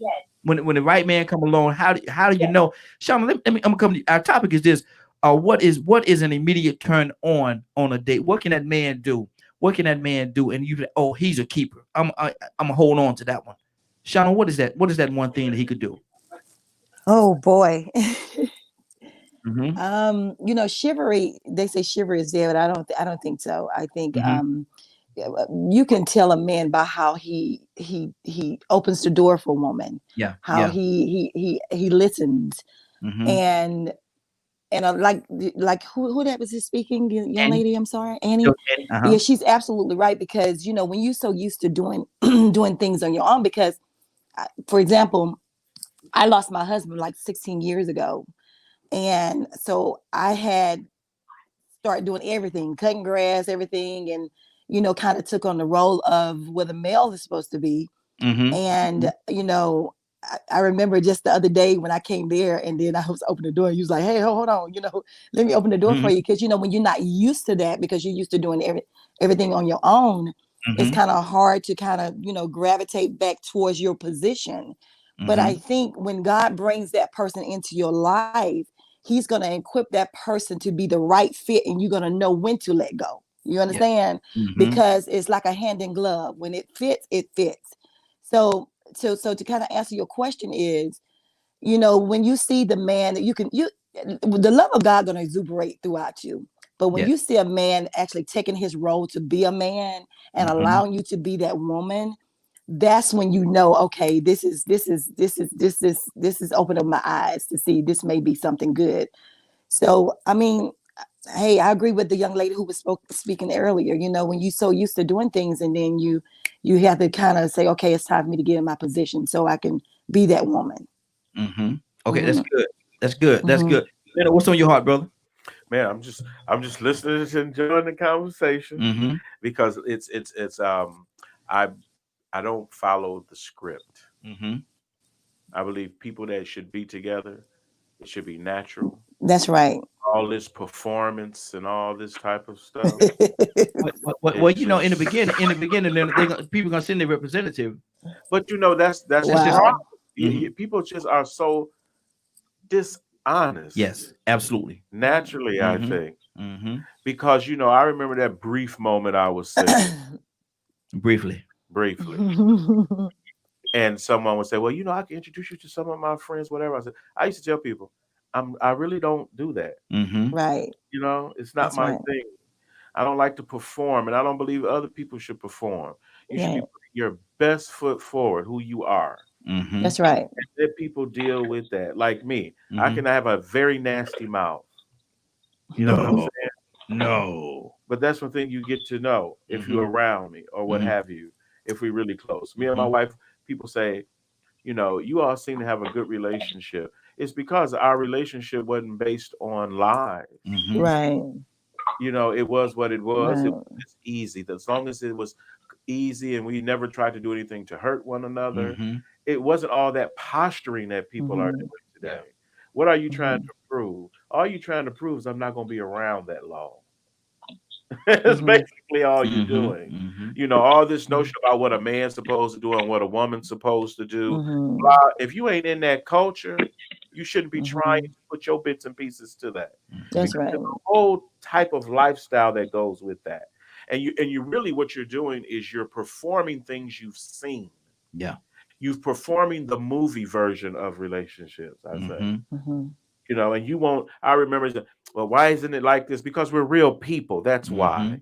You've been watching TV too long. We're just ordinary people. You know, you can pay somebody, you can pay somebody to do what you want them to do. But the thing is, can you be comfortable around somebody being yourself? Wow. You know, if that's not there, forget about it. Yeah. Go like you know, everything has its place. Women need to quit believing that they can force anything or make a man do something and all that type of stuff, because men will play with you as long as you allow them to. Right. Come on now. So I don't front with women, and I'm very upfront and direct. And you know when I'm talking to you, I want what's between your legs. Let's not get this twisted. Don't think I'm just being nice to you because there's a motive behind that. I have so many women friends. We go out to eat, we hang out, we have fun, but they know that they're not that woman. Right. You know what I'm saying? There's no place or room for that type of thing. You know, when we get around like you was, I think a comment was made before, is you're going to get some at the end of the night. Man, let me tell you something. Go out early enough. You know why I go out early? Because if that's what's going to happen with you, guess what? You going home early. But see, the thing about it is, I understand what you said, but the thing about it, do most men, Donald, do most men go out, and when they go out with this young lady, she get in the car, like you said earlier, she get in the car. Does most men go out with the expectation that he's going to score when him and this lady go out? Do most men have that idea in their minds? Wow. Yeah, I do. You know. Go ahead, Don. Oh no, I think it's the intentions. How is this going to turn out? How is this going to turn out? Because it can go either way. Depends on who she is, who you are.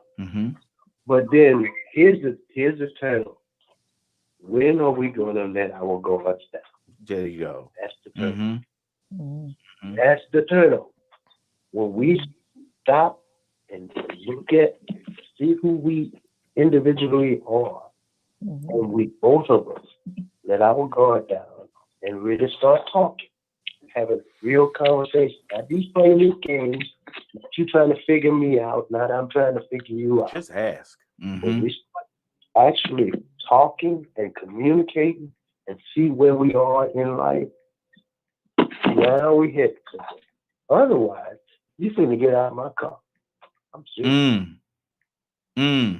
Wow. Toya with a T, talk to me. Wow. I'm sorry. Listen, it ain't but 17 of them dollars. Okay. It ain't but 17, and for the rest of us, and that's scattered across the globe at that. So for us real folk out here, honey, listen, stop playing. Don't act like you don't know. First of all, Donald, even just because you done got older, we already know you was fine as all our doors when you was younger. We already know you was a slick little player. So don't be acting like now all of a sudden, you know what I'm saying? You know what I'm saying? Stop my that. flashlight. You don't really know it. Oh Lord. I already know. So stop acting like we don't know what we talking about here. We all know. See, this is the thing, right? When guys try, they know they're wrong for trying. They just got to try because they guys. That's what they do. And if you score, you score. And if you don't, you don't. Mm-hmm. And the ones, this is how we need to get wise, ladies. Because the ones that got the work and don't get it in 3 days, because then after you give some men, you give them 3 days, they love you. Some of you give 2, 3 years, they still don't love you because people just do certain things. But we all know at the end of the day, we all know what's the right and wrong things too. Mm-hmm. So if you're with a guy and he tries it, he's gonna try it just because that's what guys do. Most of us, we don't normally try it. We try it because we genuinely be caught up in them 30 seconds that we thought she might be serious of getting in our drawers. And then we wind up giving you them little 30 seconds. And it just makes a disaster everything else because everybody just be doing too much. Mm-hmm, mm-hmm. So we need more than 17 Donalds that understand that we need to all take our time and really get to know each other. Because, people do amazing things in the bedroom. I'm saying, you might not like them, can't stand them, ugly, don't want no money, but you get in that bedroom making some amazing things. You're like, well, Lord, my Jesus. He is. You know what I'm saying? Mm-hmm. So you got to already just stay away from that so you can see the real truth in people, honey, because I'm telling you, the bedroom tricks, they confuse you. Mm-hmm. They really do. Exactly. Let me go to Annie. Annie, let me ask you. Hey. Yes. And I just said I was coming to you. Yeah. Let me ask you this question right here, Annie. Awesome. Have you ever seen a situation? One of your girlfriends went out on a date with a young man, and he did not try to make those advances. He just wanted to enjoy her company, didn't try to make those advances, and she was disappointed because he didn't try. No. I never had any of my girlfriends to tell me that they were disappointed like that. In fact, most of them probably wanted, I don't know, maybe the same thing. Oh, we about to go somewhere. Go ahead, finish that thought you was about to say. You know what? I want to respond to what Donald said earlier. Uh-huh. The response, the way he said about the trying to get in the drawers and all that, I believe that's why so many women today are bitter and angry. And because men have led them to believe that they were sincere, and at the end of the day, they wasn't. That's why, I believe so many women today are very angry and upset. I've been there because I was at a point where I'm like, okay, well, since this is, if y'all play a game, so I'll play it also. If this is your game you're going to play, I can play it also. So when I met my husband, I was looking for a sugar daddy. I didn't want no husband. I was going to get him before he got me. And somehow God showed me, you know what, this is your husband, and he's for you. Because I was going to, get all I could get and then walk away because that's what men have done for years. That's why women are, I think, is so upset right now and they go crazy. And like I tell you, my son's clothes is bleached up. That's why, because they lead women to think that they're so nice and they understand their pain. Yeah. I know you've been hurt, but I'm not like him, and don't judge me based on him. But at the end of the day, you were just like him. Yeah, you were just like him, and that's why women right now are seeking to get all they can get, and that's all, and that's it. Rico, what do you say to that? Sometimes, like a moth to a flame, you continuously attract the same individual, though. Drawn by the fire. Exactly. Well, that's where the growth comes in. I mean, you get out of that emotional cycle of just reacting and start back going to being organic. You start realizing, like she said, she was looking for a sugar daddy. That means she had an ulterior motive. That's why I love what Leonard said, because it goes back to what I said earlier about the intentions from the very beginning and how my best relationships started out organically. I didn't have no ulterior motives, and when I meet a woman that makes that conversation stay organic and natural, and if I had ulterior motives, they would deflect that. That might be a warning sign to them. Oh, he's already talking about sex. But it's really about everything being organic, not forcing anything to happen. That's right. Not being natural, digging into each other to actually find out, the character and the integrity of each other, sitting back and observing. Because now we live in a day and time where first impressions last 6 months. And I love that, man. I'm gonna tell you how these ulterior motives work. Come on. And how I met a woman in Jacksonville, Florida. When I first moved down there, I went out on a date trying to be this key word, a gentleman. After I got this woman, I introduced myself and I said, I want to take you out. We want to go out on a date, have a good time. Well, while we were having this good time, I already got this thought process in my mind. I'm going to be a gentleman. I ain't even expecting sex. I just wanted to, have a conversation with her and get to know her because she seemed pretty pleasant. I don't know anybody down here. And when I went and picked her up, she came out with the shortest skirt on, man, and ooh, she was so thick. Oh, my goodness, she was thick. That skirt was short, man. You hear me? And she pulled on a lot of good talk. But that short skirt and that body made it sound even better. I can't even concentrate now. I'm trying to make sure I don't look. Same way with the last day I had for my birthday. I'm trying not to look because she's looking too good and I know what she's doing. She want me to look. I ain't even want to go there. Wow. I ended up having children with this woman in Jacksonville, Florida, and I can't stand her. So go in the corner on that. You gotta go in the corner. Look at go in the corner in a minute. So basically, think about that ulterior motive. That flip in my agenda. Now that wasn't even my intention at first, but it went that route. How that work out for you? I know.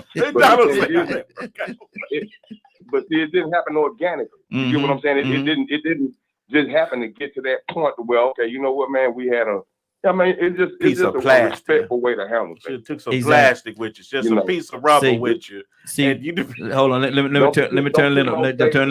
Hey, you put Linda in that corner over there too. But my thing is this right here, Rico. You came out, you started off good. You said you didn't even want to look. Somehow along the course, brother, you did more than look. Shauna, what's on your heart? James says we're drawn away by our own lust and enticement. You get what I'm saying? Her agenda came into play. Hold on. Her agenda, her motive. She'll accomplish her motive. She overpowered you, Rico. She overpowered you. Hold on for a second, Shauna. Oh Lord, Shauna, what's on your heart? All right, Leonard, yeah. Time out. Exactly. Send him in the corner. Send him in the corner. Yeah. Not quite yet. He's good. Okay. James says we're drawn away by our own lust and enticement. That means that it's something in you that you're drawn away. And if I can just kind of put that, reverse that back to Rico, that's what he fell in. It was, even though he went there with a different mindset, there was something in him that even though she enticed him or whatever, then enticement came from him, and that's why he was laid away. But nonetheless, I think that I don't know who that says organically. I love that. That is absolutely. I mean, when you're yourself, you remember the saying that says, "If you can't be yourself, you'll find yourself by yourself." And that is true. You have to be yourself, and whomever you're presenting yourself to, if they cannot accept who you are, that's not who you're supposed to be with. That's not who you're supposed to, and you know what I'm saying? That's not who you're supposed to entertain. And I just believe that, you just have to be yourself, and whatever develops out of that. Sometimes we want to put the cart before the horse, and we want to, make things be something that maybe it's not supposed to be. And then we get in these relationships that's prematurely or something that's not meant to be. God never ordained it. And then we find ourselves in a whirlwind when we need to just really say, okay, you know what I'm saying? I'm just going to go in here open-minded. I'm going to be myself and let whatever develop. Because what's going to be, it's going to be. You know, we shouldn't have to force anything. So, I mean, I agree. You know, you just have to be yourself. Be yourself. Exactly. I don't know how to be nobody else but me. I'm sorry. I can't put on a pretense. I can't because if I put on it takes too much energy to pretend to be somebody that I'm not. It takes too much energy. So I've learned, you know, through growing up and, you know, be yourself, and who cannot accept you, then so be it. You know what I'm saying? Keep it moving. Keep it moving. Absolutely. Absolutely. Before you want to talk to me. Absolutely. That's why I do extra when I meet folks. Say you want to talk to me, I'm gonna make it real uncomfortable and hard on you, honey. If you make it through that, then you deserve everything that you get back. Hey, Toya, only I know me. You ain't doing all that. You hear Leonard over here, don't you? You hear Leonard in the background? Toya, you ain't doing all that. There we go. Just stop. There we go. Bring all that down. Bring all that down. Just bring it down. Don't Look at it. Should I break out the boxing glove, Toya? Should I break out the boxing gloves? Please understand, you'd have to die 4 times, come back and live until you 72 to find another like me. Please don't. Yes, indeed. That's why I love Toya, man. I'm trying to be nice. I'm trying to change. Because she's so different. I'm trying, Lord. Here we go, Lord. Now you say I wasn't married because I don't know how to be submissive. But now, when you do this here, Lord, it's a struggle. Come on, man. You don't have to know how to be submissive, Toya. You shouldn't know how to be submissive. You should. Yeah, I know. But you know what we mean, though. You the doctor. You know what we mean. You know, that means for us, that means to just let y'all have an edge word in. You know what I told my wife, Toya, early in our relationship? You know why I don't go through a whole bunch of changes? Because you will be doing what I want you to do without me asking. Oh, God. Something just happened. Something just happened. Just saying. That's what happened. Something just happened. But look, let me go. Let me pull some more people. That's why. Let me pull some more people. What? Annie, what's on your heart? Annie, talk to me. I'm just, you know, like I said before, a man always have a hidden agenda. I believe men always have a hidden agenda. And let me do this. Is it just the men that have agendas though? Is it just the men? Because sometimes y'all have agendas as well. That's right. We do. Our agenda is not as, you know, it's not as out there as men. That would love to meet a good man. I disagree too. A good woman to them. I know several women that would love to have a good husband and they'll be, you know, a ride or die wife.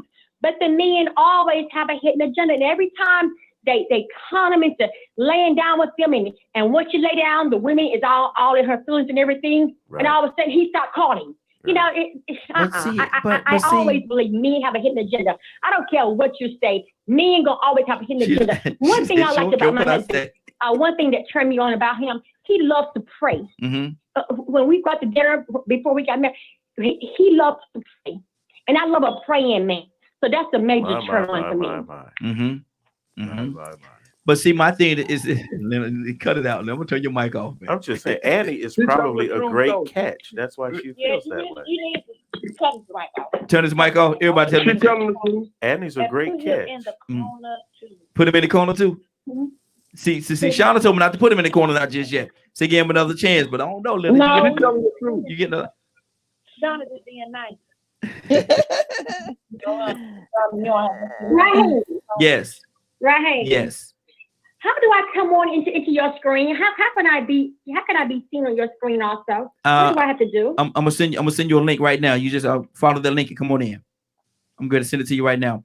But but Mike, we have hidden agendas too. But we raised to have hidden agendas. Y'all know that. We raised to look for somebody that's gonna take care of us. Y'all know that. So basically, everybody does. But I think that's why Raheem, she was telling the truth. everybody has an hidden agenda. It doesn't have to be sinister though. Some people hidden agenda is just find a good woman or find a good friend, good companion, good man. But Rico, do you think the men are the only ones that have that agenda though? Do you not think the women have the same agenda? Well, like I said, both. No. I just said it. She's telling the truth, but it's both sides. Yeah, both sides there you go. Are trying to have what both sides. Some agendas is to just have a good time. Excuse me. It doesn't have to be sinister. You know what I'm saying? I mean, and so like I don't want to just butt in, but I didn't get to finish making the point I was making. Okay. On what happened. My agenda changed and my motives changed. Remember I said when I went out, I was just trying to have a good time. I was new to Florida. I didn't know anybody, so I didn't know that it was going to be any enticement right off the top. I was just going with the agenda of getting to know this woman and having a good time. She sent it to another direction, and then my motives changed. It wasn't organic anymore. So what I learned throughout my history and observing other people, but me personally, whenever my motives changed and I went in to actually get a woman for a certain purpose, sometimes I might come off a little goofy or corny. But then when I've always been my natural organic self, I've attracted more classy women that had the best intentions for me, that were watching me when I wasn't trying to impress them. See, it's a whole lot of pressure going on when you trying to impress somebody because you want them for that ulterior motive. I want him to be my man. I want her to be my girl. So what I got to do, I got to get the best shoes, the best. I'm trying to impress people. Now, when you're being yourself, when you're respecting yourself, when you are building and showing that you are self-sufficient or you are who you are, you're going to get a set of people in. But we will change up. Let me have an adjustment. Let me say that, you know what,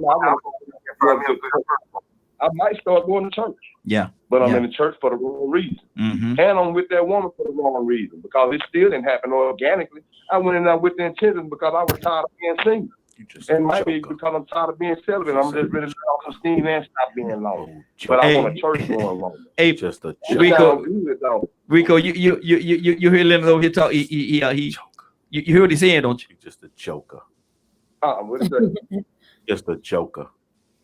You know what that? You know when they used to say joker. Remember that? He said you just a joker. He said you just trying to get that girl. He said you know you wanted that girl. Rico is entertaining himself. Well, no, not initially. Not initially. I really just trying to, get out and see the time. I really wasn't. I wanted to get out with a female and enjoy myself. But that's why you had to get out with a female. That don't get me wrong. I still was in a life then. I wasn't celibate. Yeah. So if it would have happened, it wouldn't happen. But that wasn't my intention. You know what I'm saying? I just wanted to have some conversation. You know what I'm saying? I was new in town. I ain't know anybody. I like that line. Hey, I'm new in town. I'm new in town. Hey, Rico, I care about you being new in town. Hey, Rico, why they on you, man? But don't get me wrong. Say it, pleasure. You like pleasure. That was my ulterior motive. Oh, you know what? I get what you're saying. I went out to be a gentleman, but at the same time, if I got lucky, I wasn't gonna stop. Boy, stop. I didn't get lucky. Y'all better watch that joke. But that made that did. I'm what it did make me do. What it did make me do. It made me stay more involved with her. It made me keep her around longer, because then that became my motive. You get what I'm saying? I started seeing that she put it out there that it could be that easy. Convenient. Or that, you know what I'm saying? Look at this. Look what I got. Look what I'm working with. I'm like, well, you know what? I want to see what you're working with. The same reason why you buy a couch for your apartment or a table. I understand. Cut it out, man. Come on. Let little Mike. Hold on. Let me turn little Mike. Lord, what did you do? That dude is. This ain't even Wednesday, man. This ain't Wednesday, man. This is Tuesday. And what's on your heart? And it's good to have you on video with us, sister. It's good to be on here. I agree with Leonard. It's all about an ulterior motive. I'm new in town and all that. It's nothing but a front. Wait a minute. Motive. No, that brother can be honest though. He don't know nobody. Want to go out and splurge. He didn't ask Gary to go. Lies. Why ain't ask Gary to go with it? Exactly. Why not Gary? I can't talk to Gary about certain things I can talk to about. Oh, please stop. And Rico, brother, I'm trying to help you. Rico, I'm trying to help you, brother. I'm trying to help you, man. Hey, Rico, wait a minute. Certain things. People's perceptions are what they are. Yeah, you got to think about it. I did not know this woman from the time. Yeah. So I really was trying to get to know her. But don't get me wrong. I was a man at that time, you know what I'm saying? Yeah. If it was gonna pop off that night, it could have popped off that night. Yeah. I didn't push. Yeah. Now that had to show you something right there. I still made an effort not to push it. Man, y'all leave. Wait a minute. Can I get it for a minute, man? Yeah, go ahead. Real quick. This hold about to make it better right here. Go ahead, Adrian. Go ahead. Okay. No. Go ahead. Wait a minute. I promise you. Adrian, hold on. My thing is, I ain't gonna let y'all jump on my brother Rico like that, man. Y'all leave my brother. I got Rico. I got him. Don't worry. I got him. Now, wait a minute. Go ahead, Adrian. Go ahead. Everybody on this call got a right hand and a left hand. Mm-hmm. And we got fingers. So if I want to get the goods out, we all know emotion. No. Let me mute you, brother. You hold on. You talk. You don't want to hold it out here too. Hold on. Oh, mute. I done muted your line, brother. Nope. See, no. Y'all better come at these women right, bro. Man, how do we get here? How do we get here? You get telling the truth. Lord, my G, y'all are trying to bad Rico in a corner for being a man, but guess what? There's other ways to gratify yourself, women and men. Women have toys, and I was keeping it clean, and men have toys. That's when you talking about toys. Hold on. Hold on. We gotta understand and remember who we are now. Remember who we are. We losing focus on who we are. We're Christian folk, and we start talking about toys and all the stuff like that. No, remember who we are now. Let's stay where we're supposed to stay. That turn, no, we're not doing that. We're not doing that. We're not doing that. That's not what we're doing. Shauna, what's on your heart? Bless your heart. Thank you. Yes, sir. Yeah, we don't took a turn and we're not taking. We don't do that. It's Adrian. Can I say something? After hours, before hours. What is going on? Mm-hmm.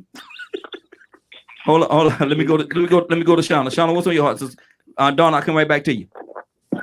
I think it's go back to what you just said. You know, you was trying to get everybody under control. You know, you're a Christian, and the question is, if you're a believer or you're a Christian, you know, 2 Corinthians says, "Do not team up with those who are unbelievers. How can righteous be a partner with wickedness?"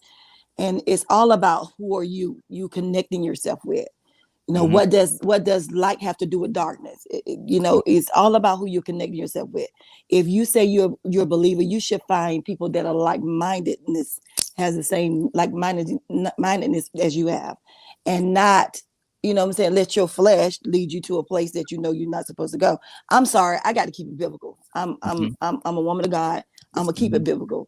So therefore, we're on a Christian station, and we must. And I know we're just having fun. Don't get it twisted. But the heart of the matter is, when you're looking for someone, you got to see the qualities that you see in the Word of God. If you don't see the qualities within that person, and it doesn't make them a bad person, but when you bringing your life with someone, you have to make sure that you mesh and you come together. So I mean, that's what I look for. I mean, if it is for me to be with someone, then they have to have those qualities. I have to see Christ in them. I have to see it. And that takes time. Sometimes it takes time because sometimes, you know, we do try to put our best foot forward and try to be a certain thing. But, you know, when you spend time with someone, you learn them. You learn them. And that's the word of God. Come and learn of me. God tell us that. So when you spend time with a person, you learn them. And then you have to make the decision. Is this a person that I need to be connecting myself to? This is the person I need to be, and vice versa, you know. But this is a good conversation, but we must remain biblical. You know what I'm saying? We must remain in the word. Exactly. And if it can't be biblical, just don't be nasty. Right. Yeah. Right. Yeah. Right. Let me go to Donald Tucson. Donald, what's on your heart, brother? Well, we almost got out of hand in the minute. Yes, sir. Yes, sir. That's why somebody got to keep the hand on that steering wheel, brother. Sometimes, yes, sir. I love honesty. Honesty, see what to think about. That's why I say that when we both let our guards down, because here's what feels. You're gonna find out who a person is if you just take the time to find out who they are. Yeah. Yeah. See, I don't, and we all know that in a relationship, there's the ultimate fix. You know that when what the purpose of a relationship is at the end of that. But there's so much more before that. If y'all get what I'm saying without me saying. Yeah. Okay. But see now, she made a point. Because me, for instance, I joke, I clown, but I have a relationship with God. And it does not make any sense for me to get involved with anybody that don't know God. That don't make no sense. That don't make no sense. Now, let me say something before I do. Now, you know that whole song, "Lady in the Street." Yeah. Remember that song? Remember that song? Yes. So you have to carry yourself a certain kind of way. You have to be able to stand in a crowd and not stand out. Everything that's revealed in the bedroom shouldn't be revealed on the street. Yeah. That's the turnover. I don't want to see everything on the first night. When you come out the door, when you come out the house, if I see more than what I should see, will you pull off, Donald? In the car. Will you pull off, Donald? Yeah, pull off. Will. Now look, and here's the deal. I'm looking for something. I have a motive. Yeah. I have one. But if you show me all your cards, you lay them all on the table, that's too much for me. Yeah. Yeah. Exactly. That's too much. Mr. Flipper, talk to me, brother. What's on your heart?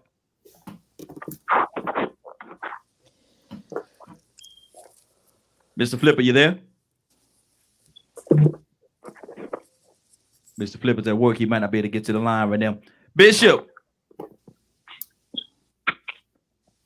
you there? Yes, sir. Talk to me, brother. What's on your heart? Man, I'm gonna tell you, I'm sitting here listening and getting some laughs. And this is a conversation, and you know how I am about certain things. I like to keep it real. And one of the things that disappoints me a lot in life is that when we get to the point where we're religious or saved or we're Christians, we forget about life. We forget about the real part of us. The topic today talks about something real. And we have to address these issues. So I don't get offended by what Adrian said or what anybody says, because this is where it needs to be talked about a lot of times. We can get on this, we can quote Bible all day, we can talk Jesus all day, we can come with this kumbaya. That you leave out of this conversation, these young ladies need to know what they're looking for in a man or what a man looks for in a woman. So the topic that you came up with is one that's great. Sometimes you do have to take the gloves off, and I believe that you have to take the gloves off. My organization, church, whatever you want to call it, Restoration in Christ, International Ministry, we say we're a cool church. And what that means, we're candid. We talk about life. We talk about issues. We're also open. So let's have a dialogue. Let's talk about the reality of relationships. Let's talk about how it is. And then we're optimistic. We want to see the good of it. But at the end of the day, just like you say, it's loving. We do it lovingly. So, I didn't get upset at anything Adrian said, Rico said. Yeah.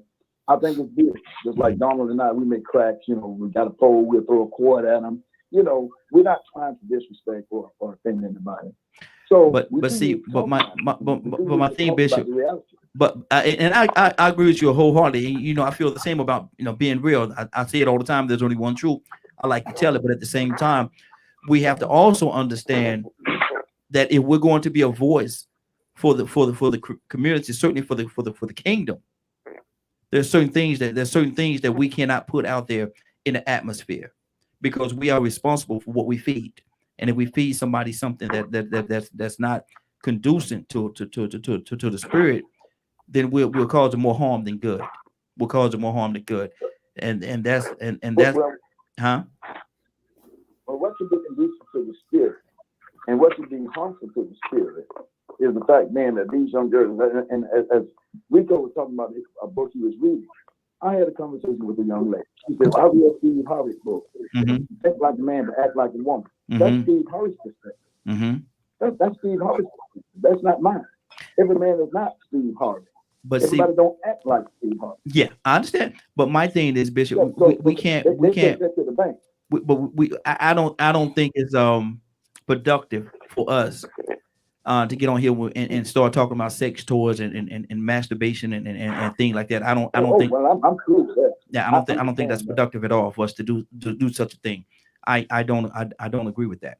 Leonard, what's on your heart, bro? It's and as a matter of hold on, let Bishop finish.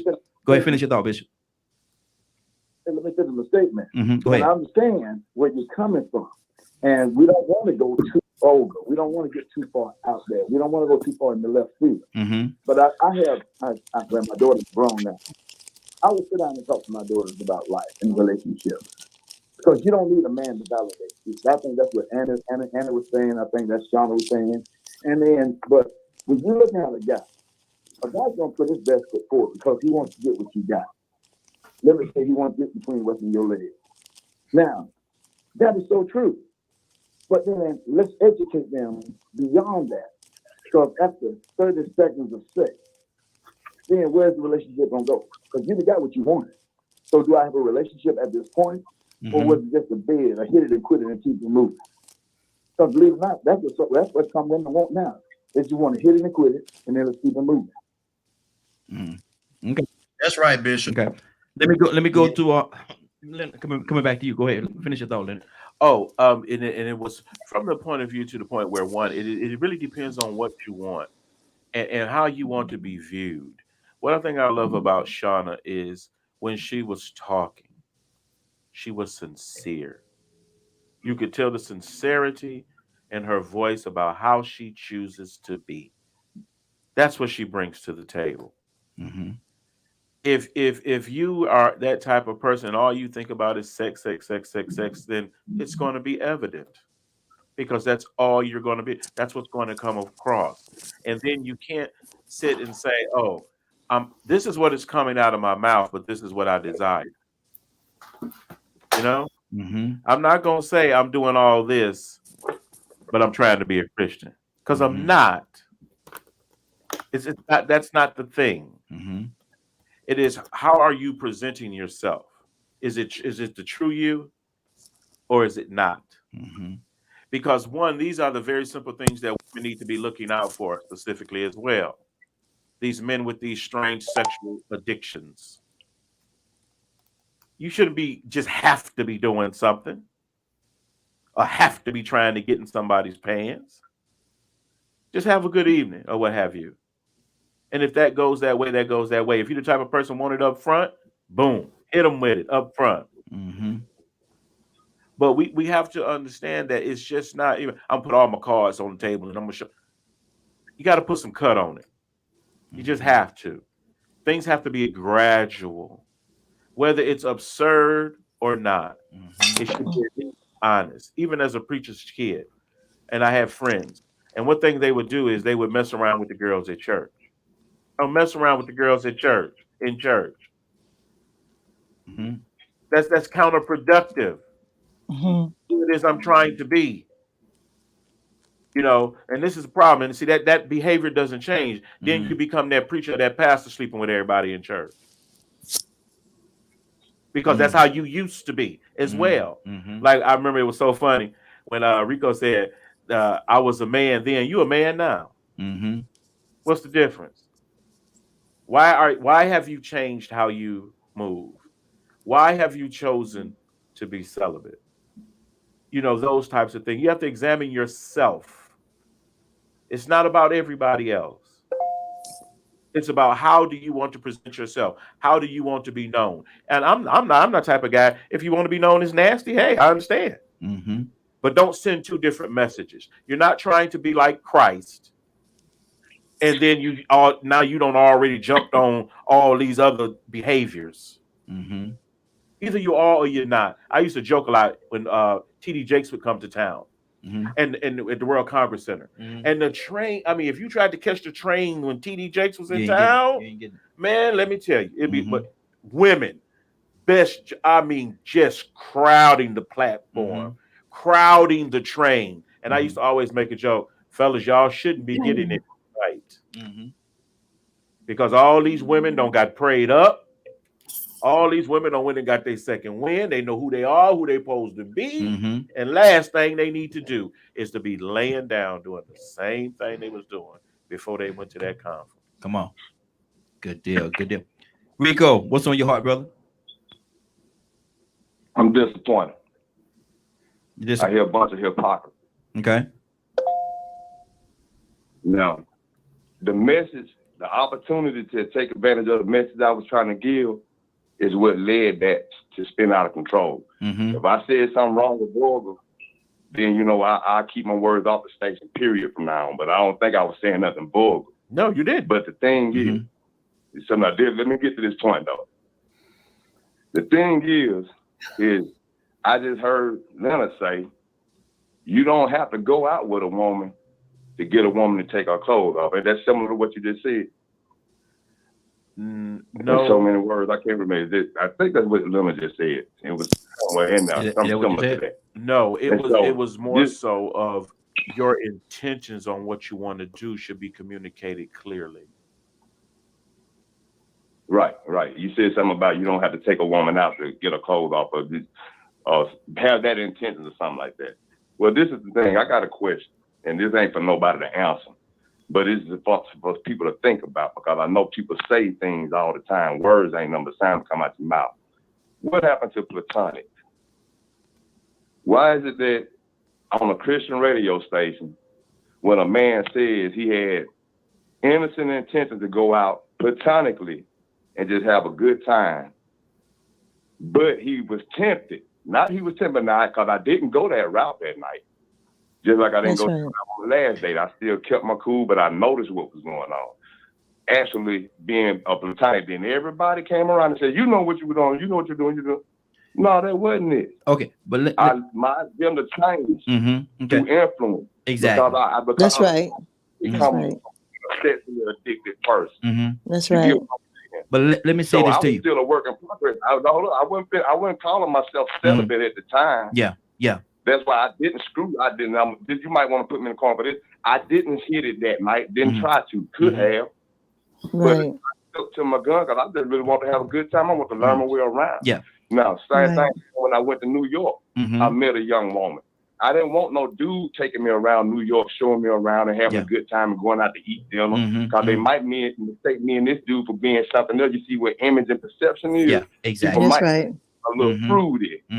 You get what I'm saying? So I would like to go out with a nice young woman and have company in a platonic relationship, because we claim, I don't even quote the Christian stuff that y'all do. I don't know one Bible verse and will never pray again out of here, because I don't do that. I'm going to be organic and keep it real, be myself. I don't pray. I just try to be righteous. I don't know what everybody else knows about the Bible, but I try to be righteous as a man. Yeah. And I'm a work in progress because it might be the end that I do need to look forward to. But these words platonic, we throw these words around, and then when a person say they try to do something platonically, it turned into a comedy show, and then it went way left. They didn't have nothing to do with what I was talking about. But I expected more. I expected more because it came back around to everybody else pretty much saying the same thing.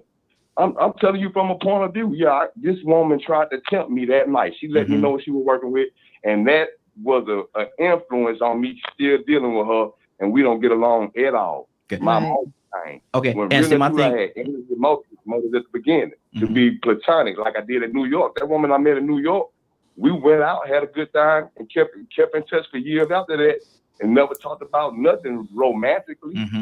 It was just having the presence of a nice woman that you could have a pleasant conversation with.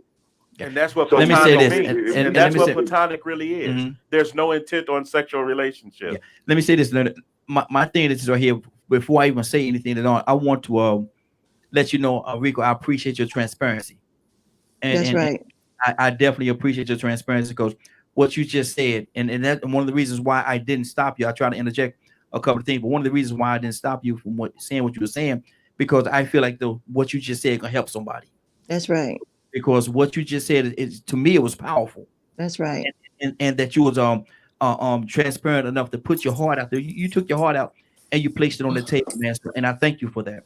One of the things that I want you to also understand too is that though your intentions were honorable when you went out with this young lady, you always got to understand there's three people. A lot of times there are three people on that date.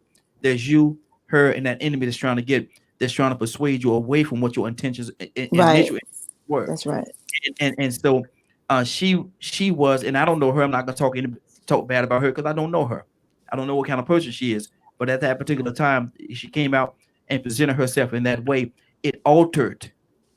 Even though nothing happened that night, it altered your whole perception of the whole situation that you was in. That's right. And that was my whole point. Yeah, that was my whole point. Yeah, when I said my intentions changed. Yeah, exactly. After I got shifted by her motivation. Absolutely. That wasn't my original intention. You know what I'm saying? I went ahead and let that be an influence on why I should keep on dealing with her. Now kids resulted from it. Yeah, you know what I'm saying? And that's why I say I definitely appreciate you, brother. Thank you for that, because that's an example. What you just did, and whether you knowing it or not, what you just did helped a lot of people, because people can find themselves in that situation. That's right. They're gonna find themselves in that situation where maybe their intentions is not to go out there and do this or do that and do that, but there's more than one element. There's more than one you in that equation, and so because that is the reason she was able to manipulate the situation. That's right. And that's what happened. Shauna, what's on your heart? I mean, I so agree with you.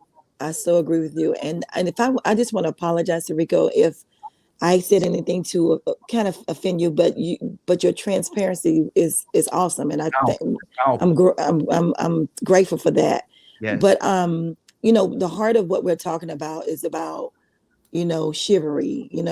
What turns you on, or what you look for in a person, and you got to have a standard. I think we need to have every individual on here have a certain standard, and whatever your standard is, when you in that quest of finding someone, then you're gonna look for that standard. So I mean, Rico, my heart goes out to you this morning. I never meant anything. If I said anything to offend you, but you being transparent and letting us know your ordeal, what you went through, is commendable. Yes, commendable. absolutely. So I thank you for that. Absolutely. Let me go. I'm gonna go in this order right here. I'm gonna go to Annie.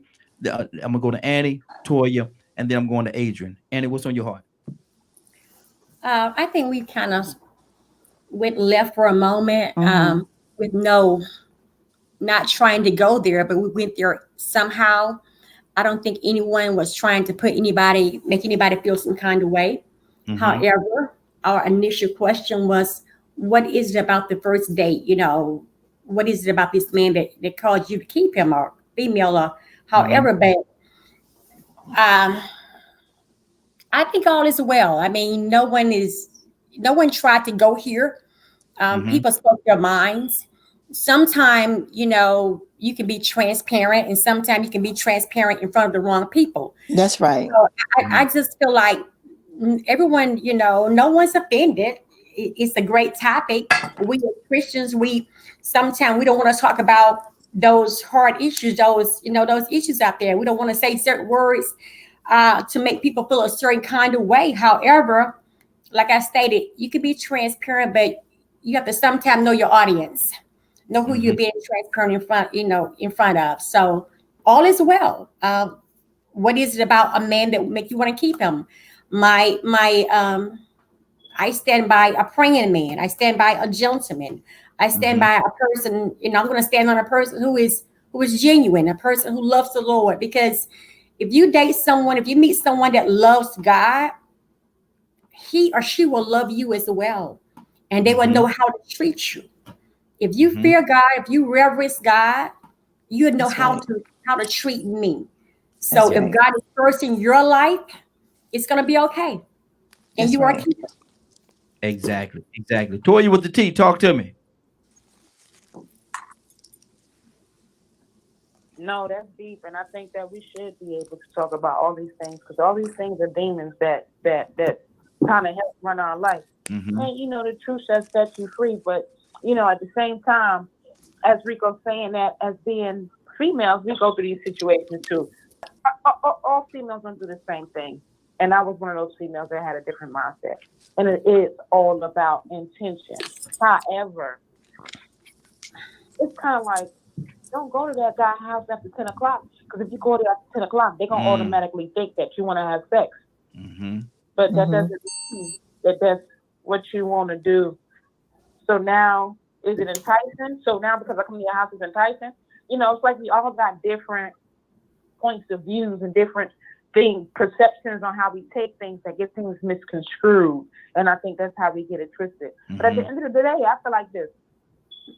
If we know not celibate, if you're gonna be a Christian man, supposedly the way people say religion makes the setup, oh, you can't have sex with that and third, you're gonna be challenged with women who's gonna be throwing it to you. When you're the pastor, that's something you're gonna go through. We human. And as a man, when you get with a wife and it's been 20 years, they're gonna challenge you, they're gonna try you, just because that's how it is. It's not about it being right. And I think when we walk daily, that's what it's about. So that's how we get to number 15. Because when we got across that one, we ran when it was this. Being with somebody is all about perception. Just like you said, your motives change, and if you'd have shifted your motives to, she got my child, I got his child, we in it forever, that's what it's gonna be. Because along with your motives, your perspective is gonna be what you choose it to be. But oftentimes we have a perspective for a moment to have a child, but the pain that child is going to go through having split parents, it don't be enough to move us to actually make it right with the parents.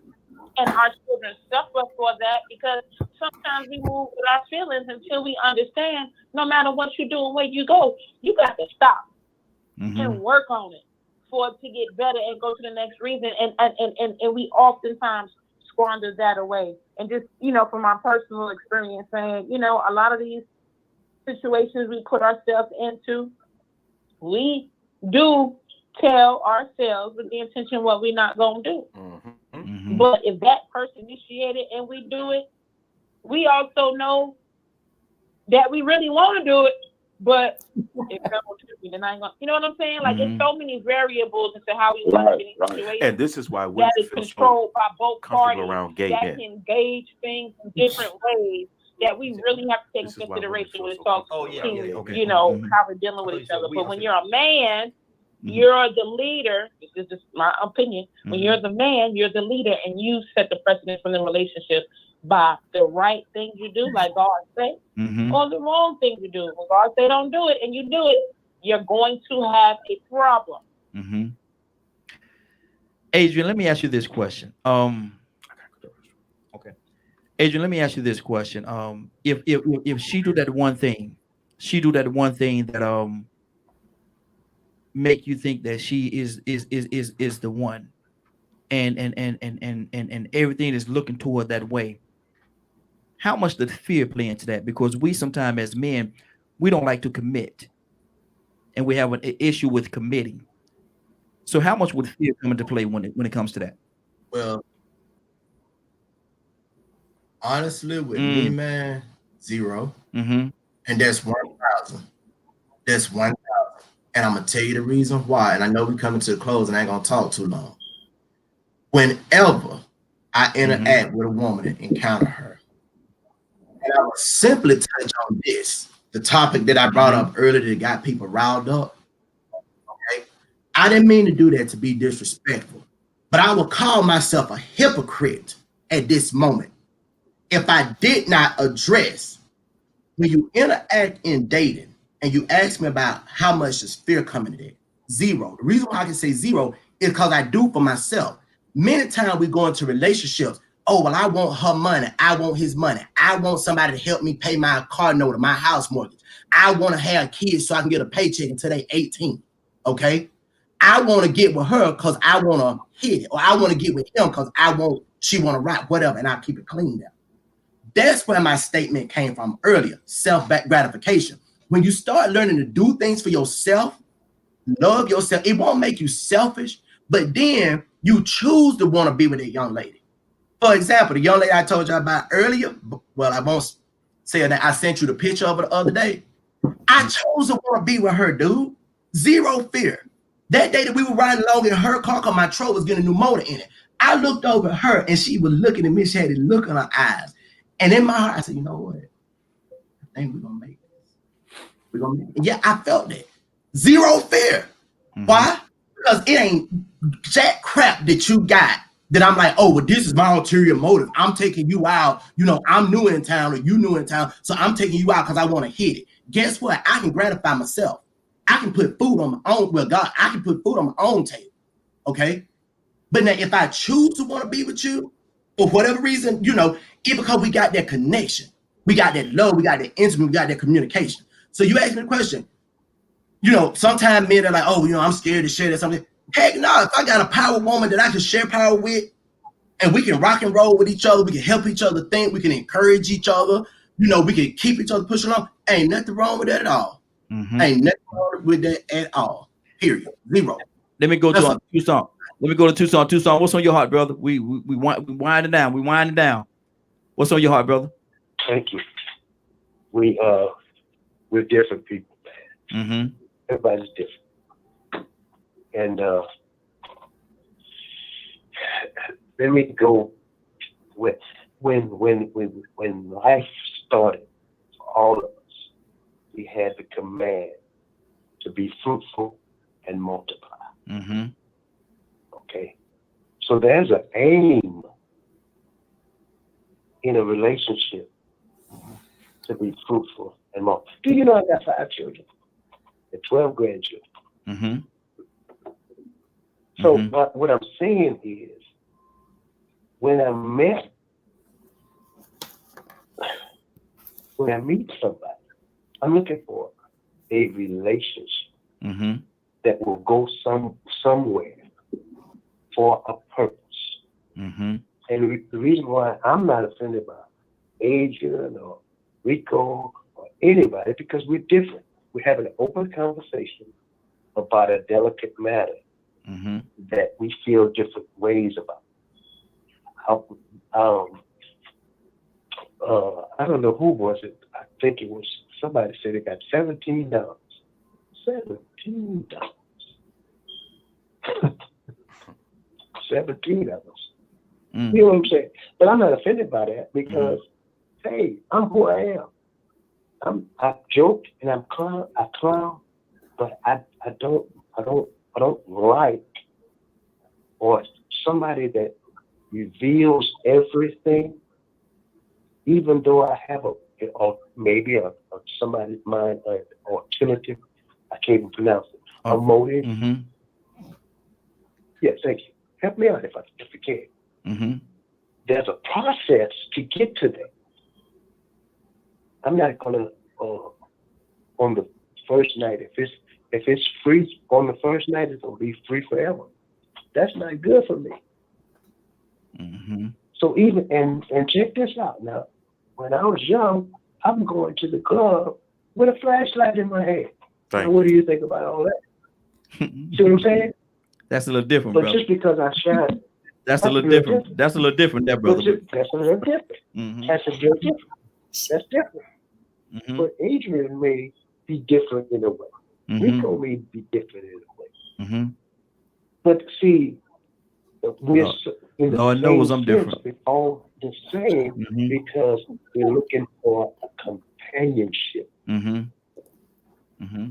And then now, since we got older, it makes a difference because we also have what a feeling. That's a turn off right there. Obviously, it's a turn off. You gotta talk it, man. Don't say it. No, okay. And again, exactly. As a matter of fact, Donna, you talking about my singing, I'm muting your mic too. Mute. And it was on your heart. I just agree with everybody else. You know, everyone is different. We can't tell, you know, I don't know how you feel about certain things and you don't know how I feel. But at the end of the day, everything that was said was very true. Yeah. You know, some of us may choose to accept it or not, but you know, we all can be transparent at times. And I agree with everybody else. Absolutely. As the show usually goes, because like when I remember at the top of the show, you were like, "I'm wondering what I would say, what I was going to say." Yeah. And you know, I sometimes do read what the topic is going to be, and I had missed it because I think when I completely dismissed it when I first read it, because I'm like, where was this conversation going to go? Yeah. Where would this conversation go? God be the glory. Turn-ons are just as diverse as they can possibly be. My big thing is smell. Yeah. That's the first thing I noticed about my wife before I even saw her. All I knew is when I walked in the room, I wanted to know whoever smelled like that. Yeah. That's a turn on. Where did it come from? That's awesome. Okay, but let me tell you something. That's why I am the way I am, because it is what it is. The evidence has revealed you. Yeah. It's not about what you thought you meant or what you may have meant. This is what the evidence reveals about you. How did you get here? Is because you were there. Yeah. And we can trace the steps on how you got here. Never try to fool yourself. Exactly. Ever. Let me go to Bishop. Then after Bishop coming to you, Rico, we're gonna make our way around. Bishop, what's on your heart?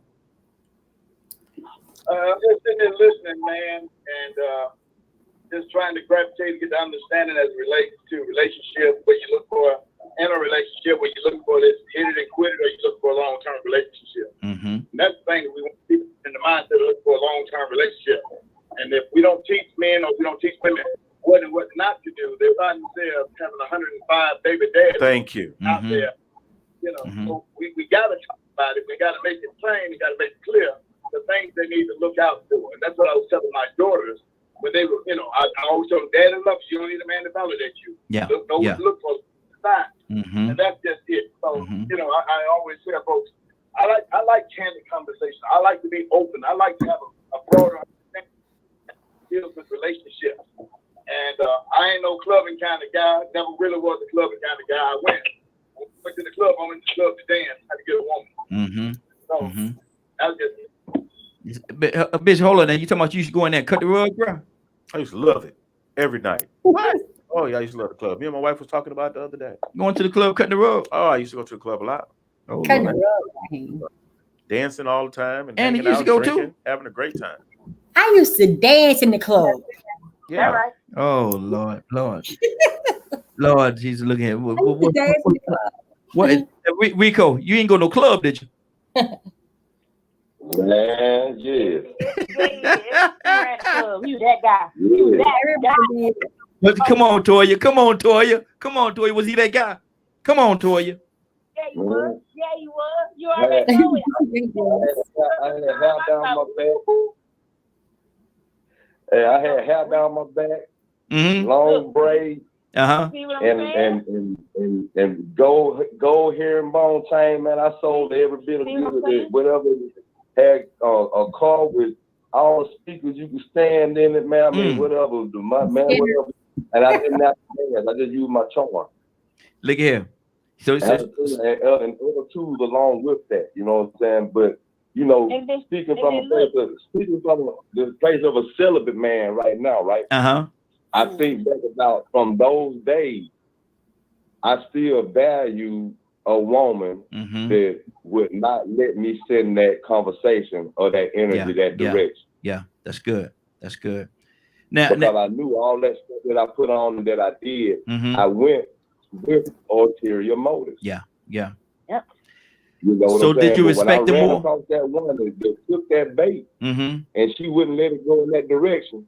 I gave her all the respect, and she started saying who the real me is. So now that's why, like right now, this walking celibacy is it's so easy because I know I prefer a woman of virtues even more back then. I just chose a road and a path, a society, and an environment that really I didn't like. I really didn't favor who I really was organic, but I did the Kool-Aid and became a follower.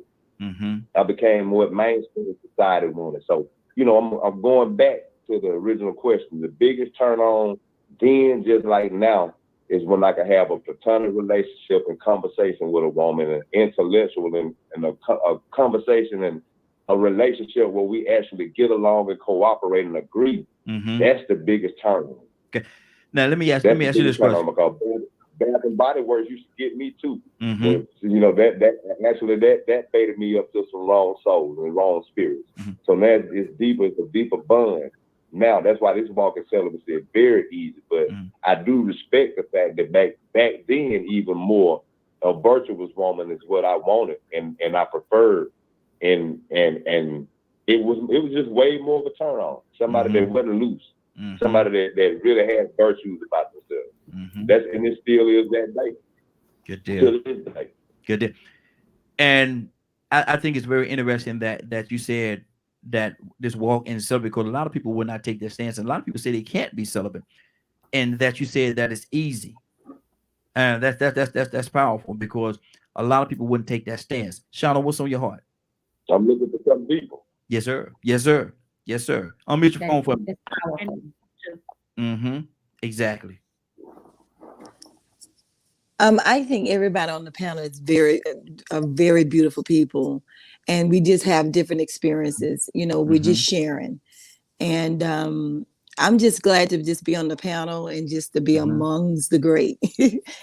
And you know, we're all learning. You know, this thing called life, we're learning. We're learning from each other. We learn from others' experiences, and we try to implement them in our lives. So I don't really have too much to say. I'm just processing everything everyone has said. And Adrian, you're a good guy. Yeah. I just want to say you're a good guy. Sometimes you have a way of displaying, however, but it's you have good intentions. Adrian. You have good intentions, and I just want to say everybody on here. Adrian get in that spot, but his eyes will get all big, and boy, Adrian. he's very passionate, and that's nothing wrong with that. Nothing wrong with your passion. And I live inside of me, bro. I live inside of me and God, me and God. On the outside, if anybody, anybody walk in life, God bless you. If you're hypocrite, if you're not hypocrite, if you're playing like you're married and all of a sudden temptation don't tempt you, whatever. You go from being out there in left field and then come to standing behind the bookboard. There between you and your God has nothing to do with me. My love is the same. There you go. But what I'm talking about, man, when you get to talking, you get to doing this here, I said, boy, that brother, he feeling what he's saying right now. Y'all know the reason why my action is like that. My nephews and a niece. Do y'all know that reason why my action is like that? Because I have young people to come ask me, hey, Adrian, what about so-and-so? I got a 19-year-old young man that's got 2 babies by a girl he went to high school with. And he told me, he said, man, I regret my life and I hate being alive. I got another young man, well, I ain't gonna call no name. He told me last year, he said, I hate having a private part. I said, what? Besides my skin color and my smile, I love that part of me. He said, because I'll screw any woman that walk, I don't care what she look like, how nice she look like. Now, what are y'all sitting out there, y'all hypocrites, behind the book board in the church? What if your child walk up and ask you, mommy, daddy, this is what's in my mind? Or mommy, daddy, this is what's going on with me. What you gonna do, tell them to shut up because we Christians and they shouldn't be addressed? No. Okay. But besides that, hold on, Adrian. You going 100 miles an hour. Hold on for a minute. Calm down for a second. My thing is this right here. A good parent and a parent that takes responsibility of being a parent would never say that. That's it. I look at everything as a teachable moment. I look at everything as being a teachable moment. If you're gonna use it as a moment. That's where you have to sit that child down, regardless of what you're doing at that moment. Nothing is more important than talking to that child. So you sit that child down and you hold on. You sit that child down and you have a conversation with that child. That's right. Find out what's in that child. What is the? I'm gonna tell you this. I can go and I can cut down on an apple tree. I could cut all the branches of that apple tree down, hoping that it never grows any more apples. But that's not going to be the solution. What I need to do is get to the root of that apple tree, and I need to kill the root of that apple tree. So now that I know and I can be assured that there's no more apples coming from that tree because the root is dead. So you have to get to the root of why that child is thinking that way. What is causing the child to have these thoughts and these That's right. And so you address it accordingly. And once you do that, then that child can go forth in the world. Now you go forward. Now you go forward. Because now you, as a parent, you've equipped that child with the proper education and understanding that they need. Leonard, what's on your heart? Man, I pretty much agree with you. Is you don't need to teach nobody how to sin. You don't need to teach nobody how to do wrong. You teach them how to do right. That's right. That's my child. Don't care what he comes say. That's my right. child. Amen. What's right. I agree. And he can go choose what he wants to do. But I'm not going to sit here and condone everything everybody wants to do. You do it, but we're not going to do it. Because as for me in my house, this is what we're going to do. I rule, and I do not submit to what everybody else may be talking about or doing. Now, so when someone brings an issue from whatever they bring it, I'll give you the information to help you preserve yourself, to save yourself, to secure in yourself a better foundation. So what that is not going to be is going along with everything you choose to do, or everything you choose to bring to me. So it is never, as a person, it is what it is. Come on. You can sit there till you blue in the face and try to convince yourself it's something else.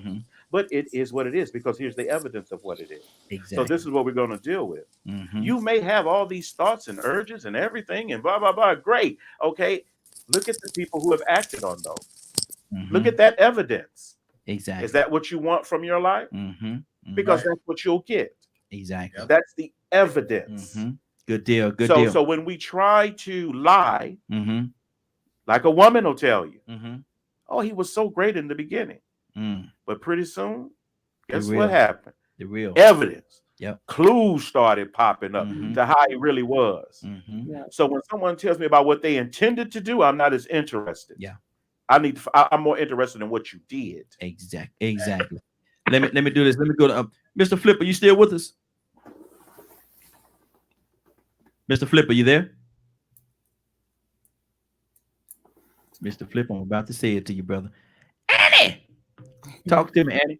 What's on your heart? And it's good having you. It's good having you on with us this morning. You got to come back, you know this, right? Huh? You know you got to come back on this on this side here, right? I'll come back on. Yeah, it's good. You know, this conversation is so wonderful. I think about my son when Adrian was talking. I think about earlier, years ago, I used to say to myself, why do my son want to sleep with all these females? And I would pray and I would try to talk to him, but his father was not in his life. And I used to say, you know, what make you do all this right here? I had to sit down and talk to him and try to get to the root of what make him sleep with different females all the time. And one of the things that I discovered, Raheem, is the females put it out there and make it so easy to be like that. Now I've seen text messages in his phone where they would say, you know, basically try to buy him in order to sleep with him. And you know, it's so much can be said about this whole conversation, but it's not always, you know, the blame is not always on the man all the time, because right. we females, we can be very, very, you know, we can put it out there. I know exactly how to dress in order to get what I want from my husband. I know what to do, because you know that's who we are. That's who we are. So a lot of the blame is going on the female side as well. When I want something, I know how to get it. It's like females do. So you know, it's not always the male. Exactly. Wow. Toya, be quiet, be quiet. I had 5 or 6 different ways I could. I said no. Toya with the T, talk to me. I had 5 or 6 different angles I could take on that one. No, that's true. I mean, you know, that's what we raised to do. We raised to get a husband, make sure he take care of you, da da da da. You know, that's how we raised. So absolutely, we all have hidden agendas and hidden intents, and it's because we're raised a certain way. When we get a certain age, we do what we want to do. I did that with guys, not because my daddy showed me that, because I was like, honey, ain't nobody got no time for me. And people play too many games, honey. I'm gonna get you before you get me. Amen. With my background or even religion, you know what I'm saying? But I will tell you that I praise God for it. I was walking in a deception out of hurt. It was totally the devil having me cause a chain of events. But I have so much value now for mankind, period. Being delivered from what was in my heart. You know what I'm saying? When I think about how I didn't have value and how I was cool with not only inviting me to sin against what God said not to do, but to him as well, enticing him, using my to entice him to get what I want and to not be righteous either. You know what I'm saying? Yeah. So it's only today that I recognize the value, you know, and that the turn on for me now is to serve the Lord first, because I know how powerful I am as a woman. And I too am intrigued at times when you don't let my female thing move you and you still stand up and be a man. It's sexy. The thought of Barack Obama to me is sexy. Oh Lord. You going left? You know, I'm just saying. No signal or nothing. Man that's educated, smart, powerful. Yes, You know what I'm saying? Bruh, I don't it's not apologize about for being a man. anything but the rendition of Exactly. Barack Obama. That's like me. That's what I'm talking about. That's power. Hey, You see what I'm saying? And the same thing for a lot of people with Michelle. Somebody who's strong, powerful, not good, not She just happened to be fine is all I know. Toya. You go away, Leo. You done took a turn on the sister. You done took a turn. We talking a good talk, and all of a sudden you done threw Barack in there talking about how handsome he is, and left. You took a left. Yeah, good too. Paying attention, and it's so platonic, and it's this, that, and the other, but you got an erection. Oh Lord. Okay. Hold on. We got. Well, hold on. We got. I wouldn't even look at it like that. Okay. See, Lennon took your conversation and did something different with it. Then, Lord, listen, we got with us this morning, y'all. We got two other callers just called in. They're early for tomorrow, so they late for the day, but they're early for tomorrow. But I'm gonna tell them I definitely appreciate them calling. Good morning. Welcome. What good to have you. And then one of them is the thug pastor. The thug pastor. Man, I'm so glad. Cassandra. Yeah. Cassandra, good morning, young lady. How you doing? Follow into a fiery furnace. Good morning. Hey. I wish y'all wouldn't call me that. Thug pastor. You my soldier. I don't care what nobody says. Leonard said earlier in the broadcast, he said, look here, Cassandra ain't scared of none of y'all. Cassandra was called in, she ain't scared. And he just said, he's glad she called. I'll follow her into a fiery furnace. Good Lord. Oh Lord. Exactly. I don't know about all of that. But anyway. But want to know. Okay. Hey, I want to ask you a question. Cassandra. We're talking about today. What is an immediate turn on in dating? You know, what is it that this man could do? And you on a date. What's the one thing he could do? And you're like, oh man, he's a keeper. I know he's a keeper. What is the one thing? For me, just being respectful.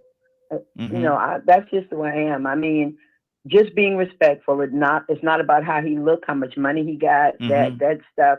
But if he is respectful, and you know what I'm saying, just treat me the way that God intends for me to be treated, I'm good. I really am. I've always been like that, though. I'm not high maintenance. You don't have to take me to the most expensive restaurants. You don't have to buy me nothing, because hopefully I'll be able to take care of that myself, unless we in a deep relationship. But it's about being respectful and, you know, listening to me, you know, as I listen to you. Just being mutually respectful to each other. That's my big thing. That's my turn on. Okay, that's good. What Donald, what do you say, Donald? Was that Donald? I said no, that was good with me. Okay. Who was that? This was Rico. That was Rico. I would just say as simple as that. It was okay, there you go. What she just said. Exactly. What does turn? I think what I missed was, what does turn on mean to these people? What does turn on mean? Yeah, what does turn on mean? Something that Don't do simple. Huh? It appeals to you. It's a special appeal to you. It really catches your eye. Like, wow, I really like that.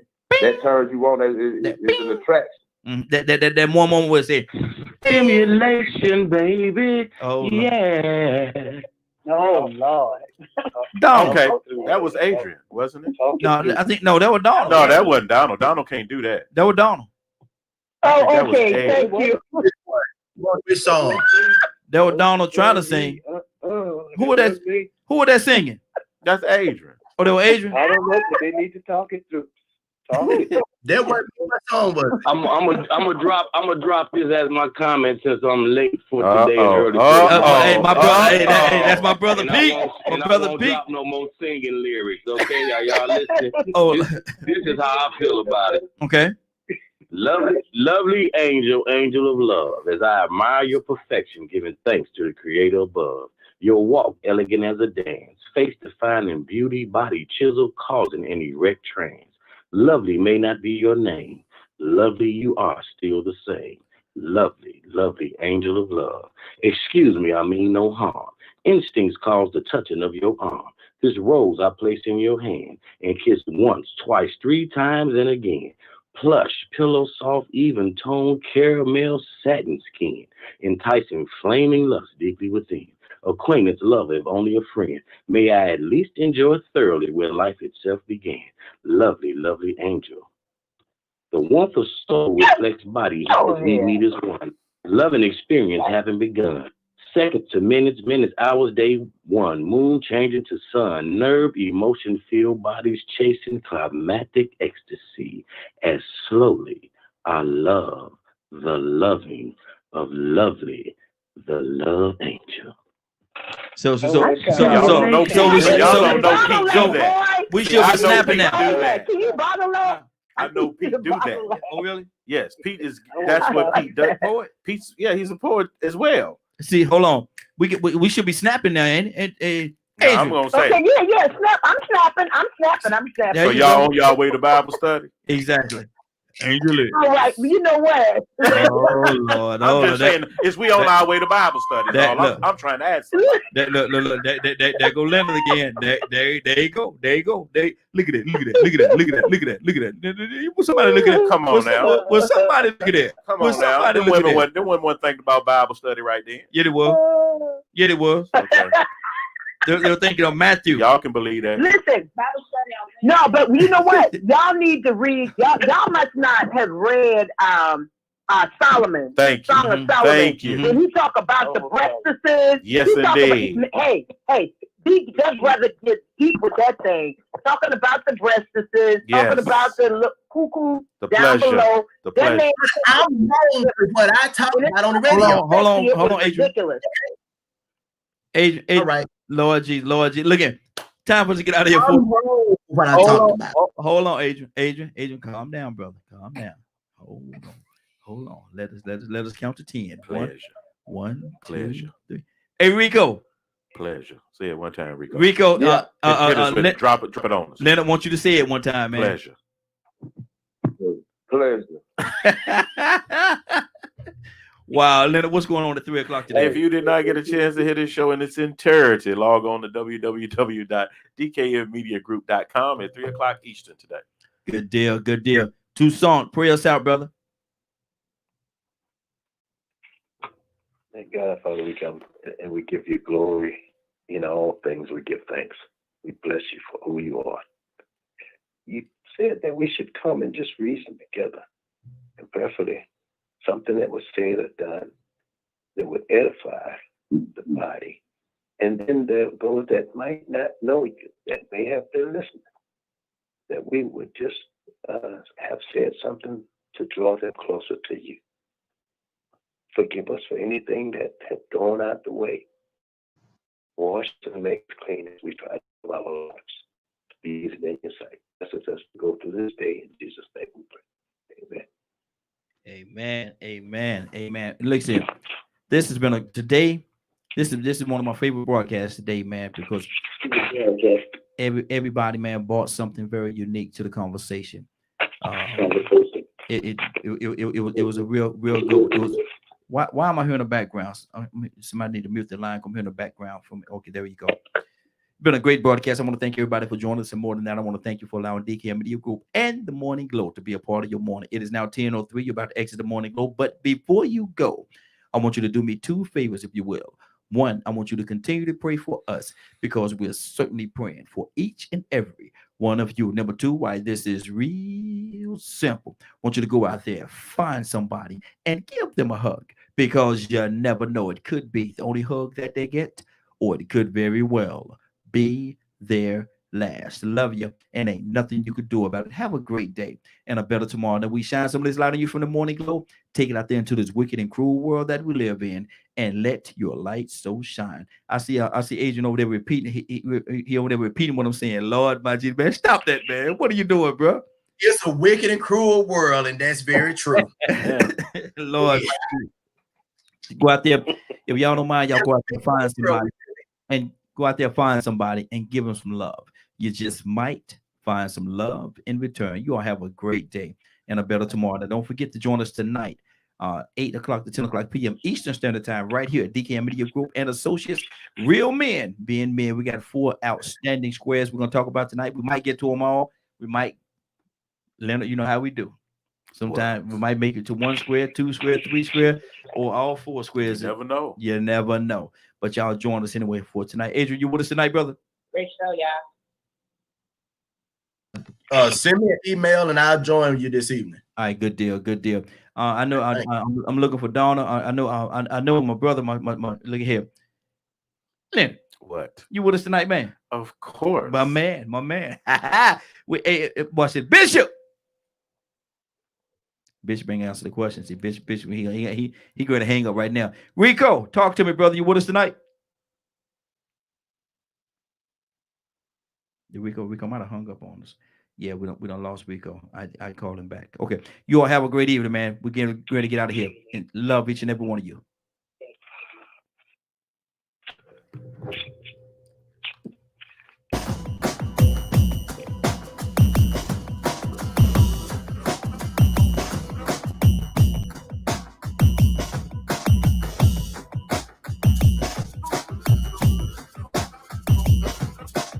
Woo!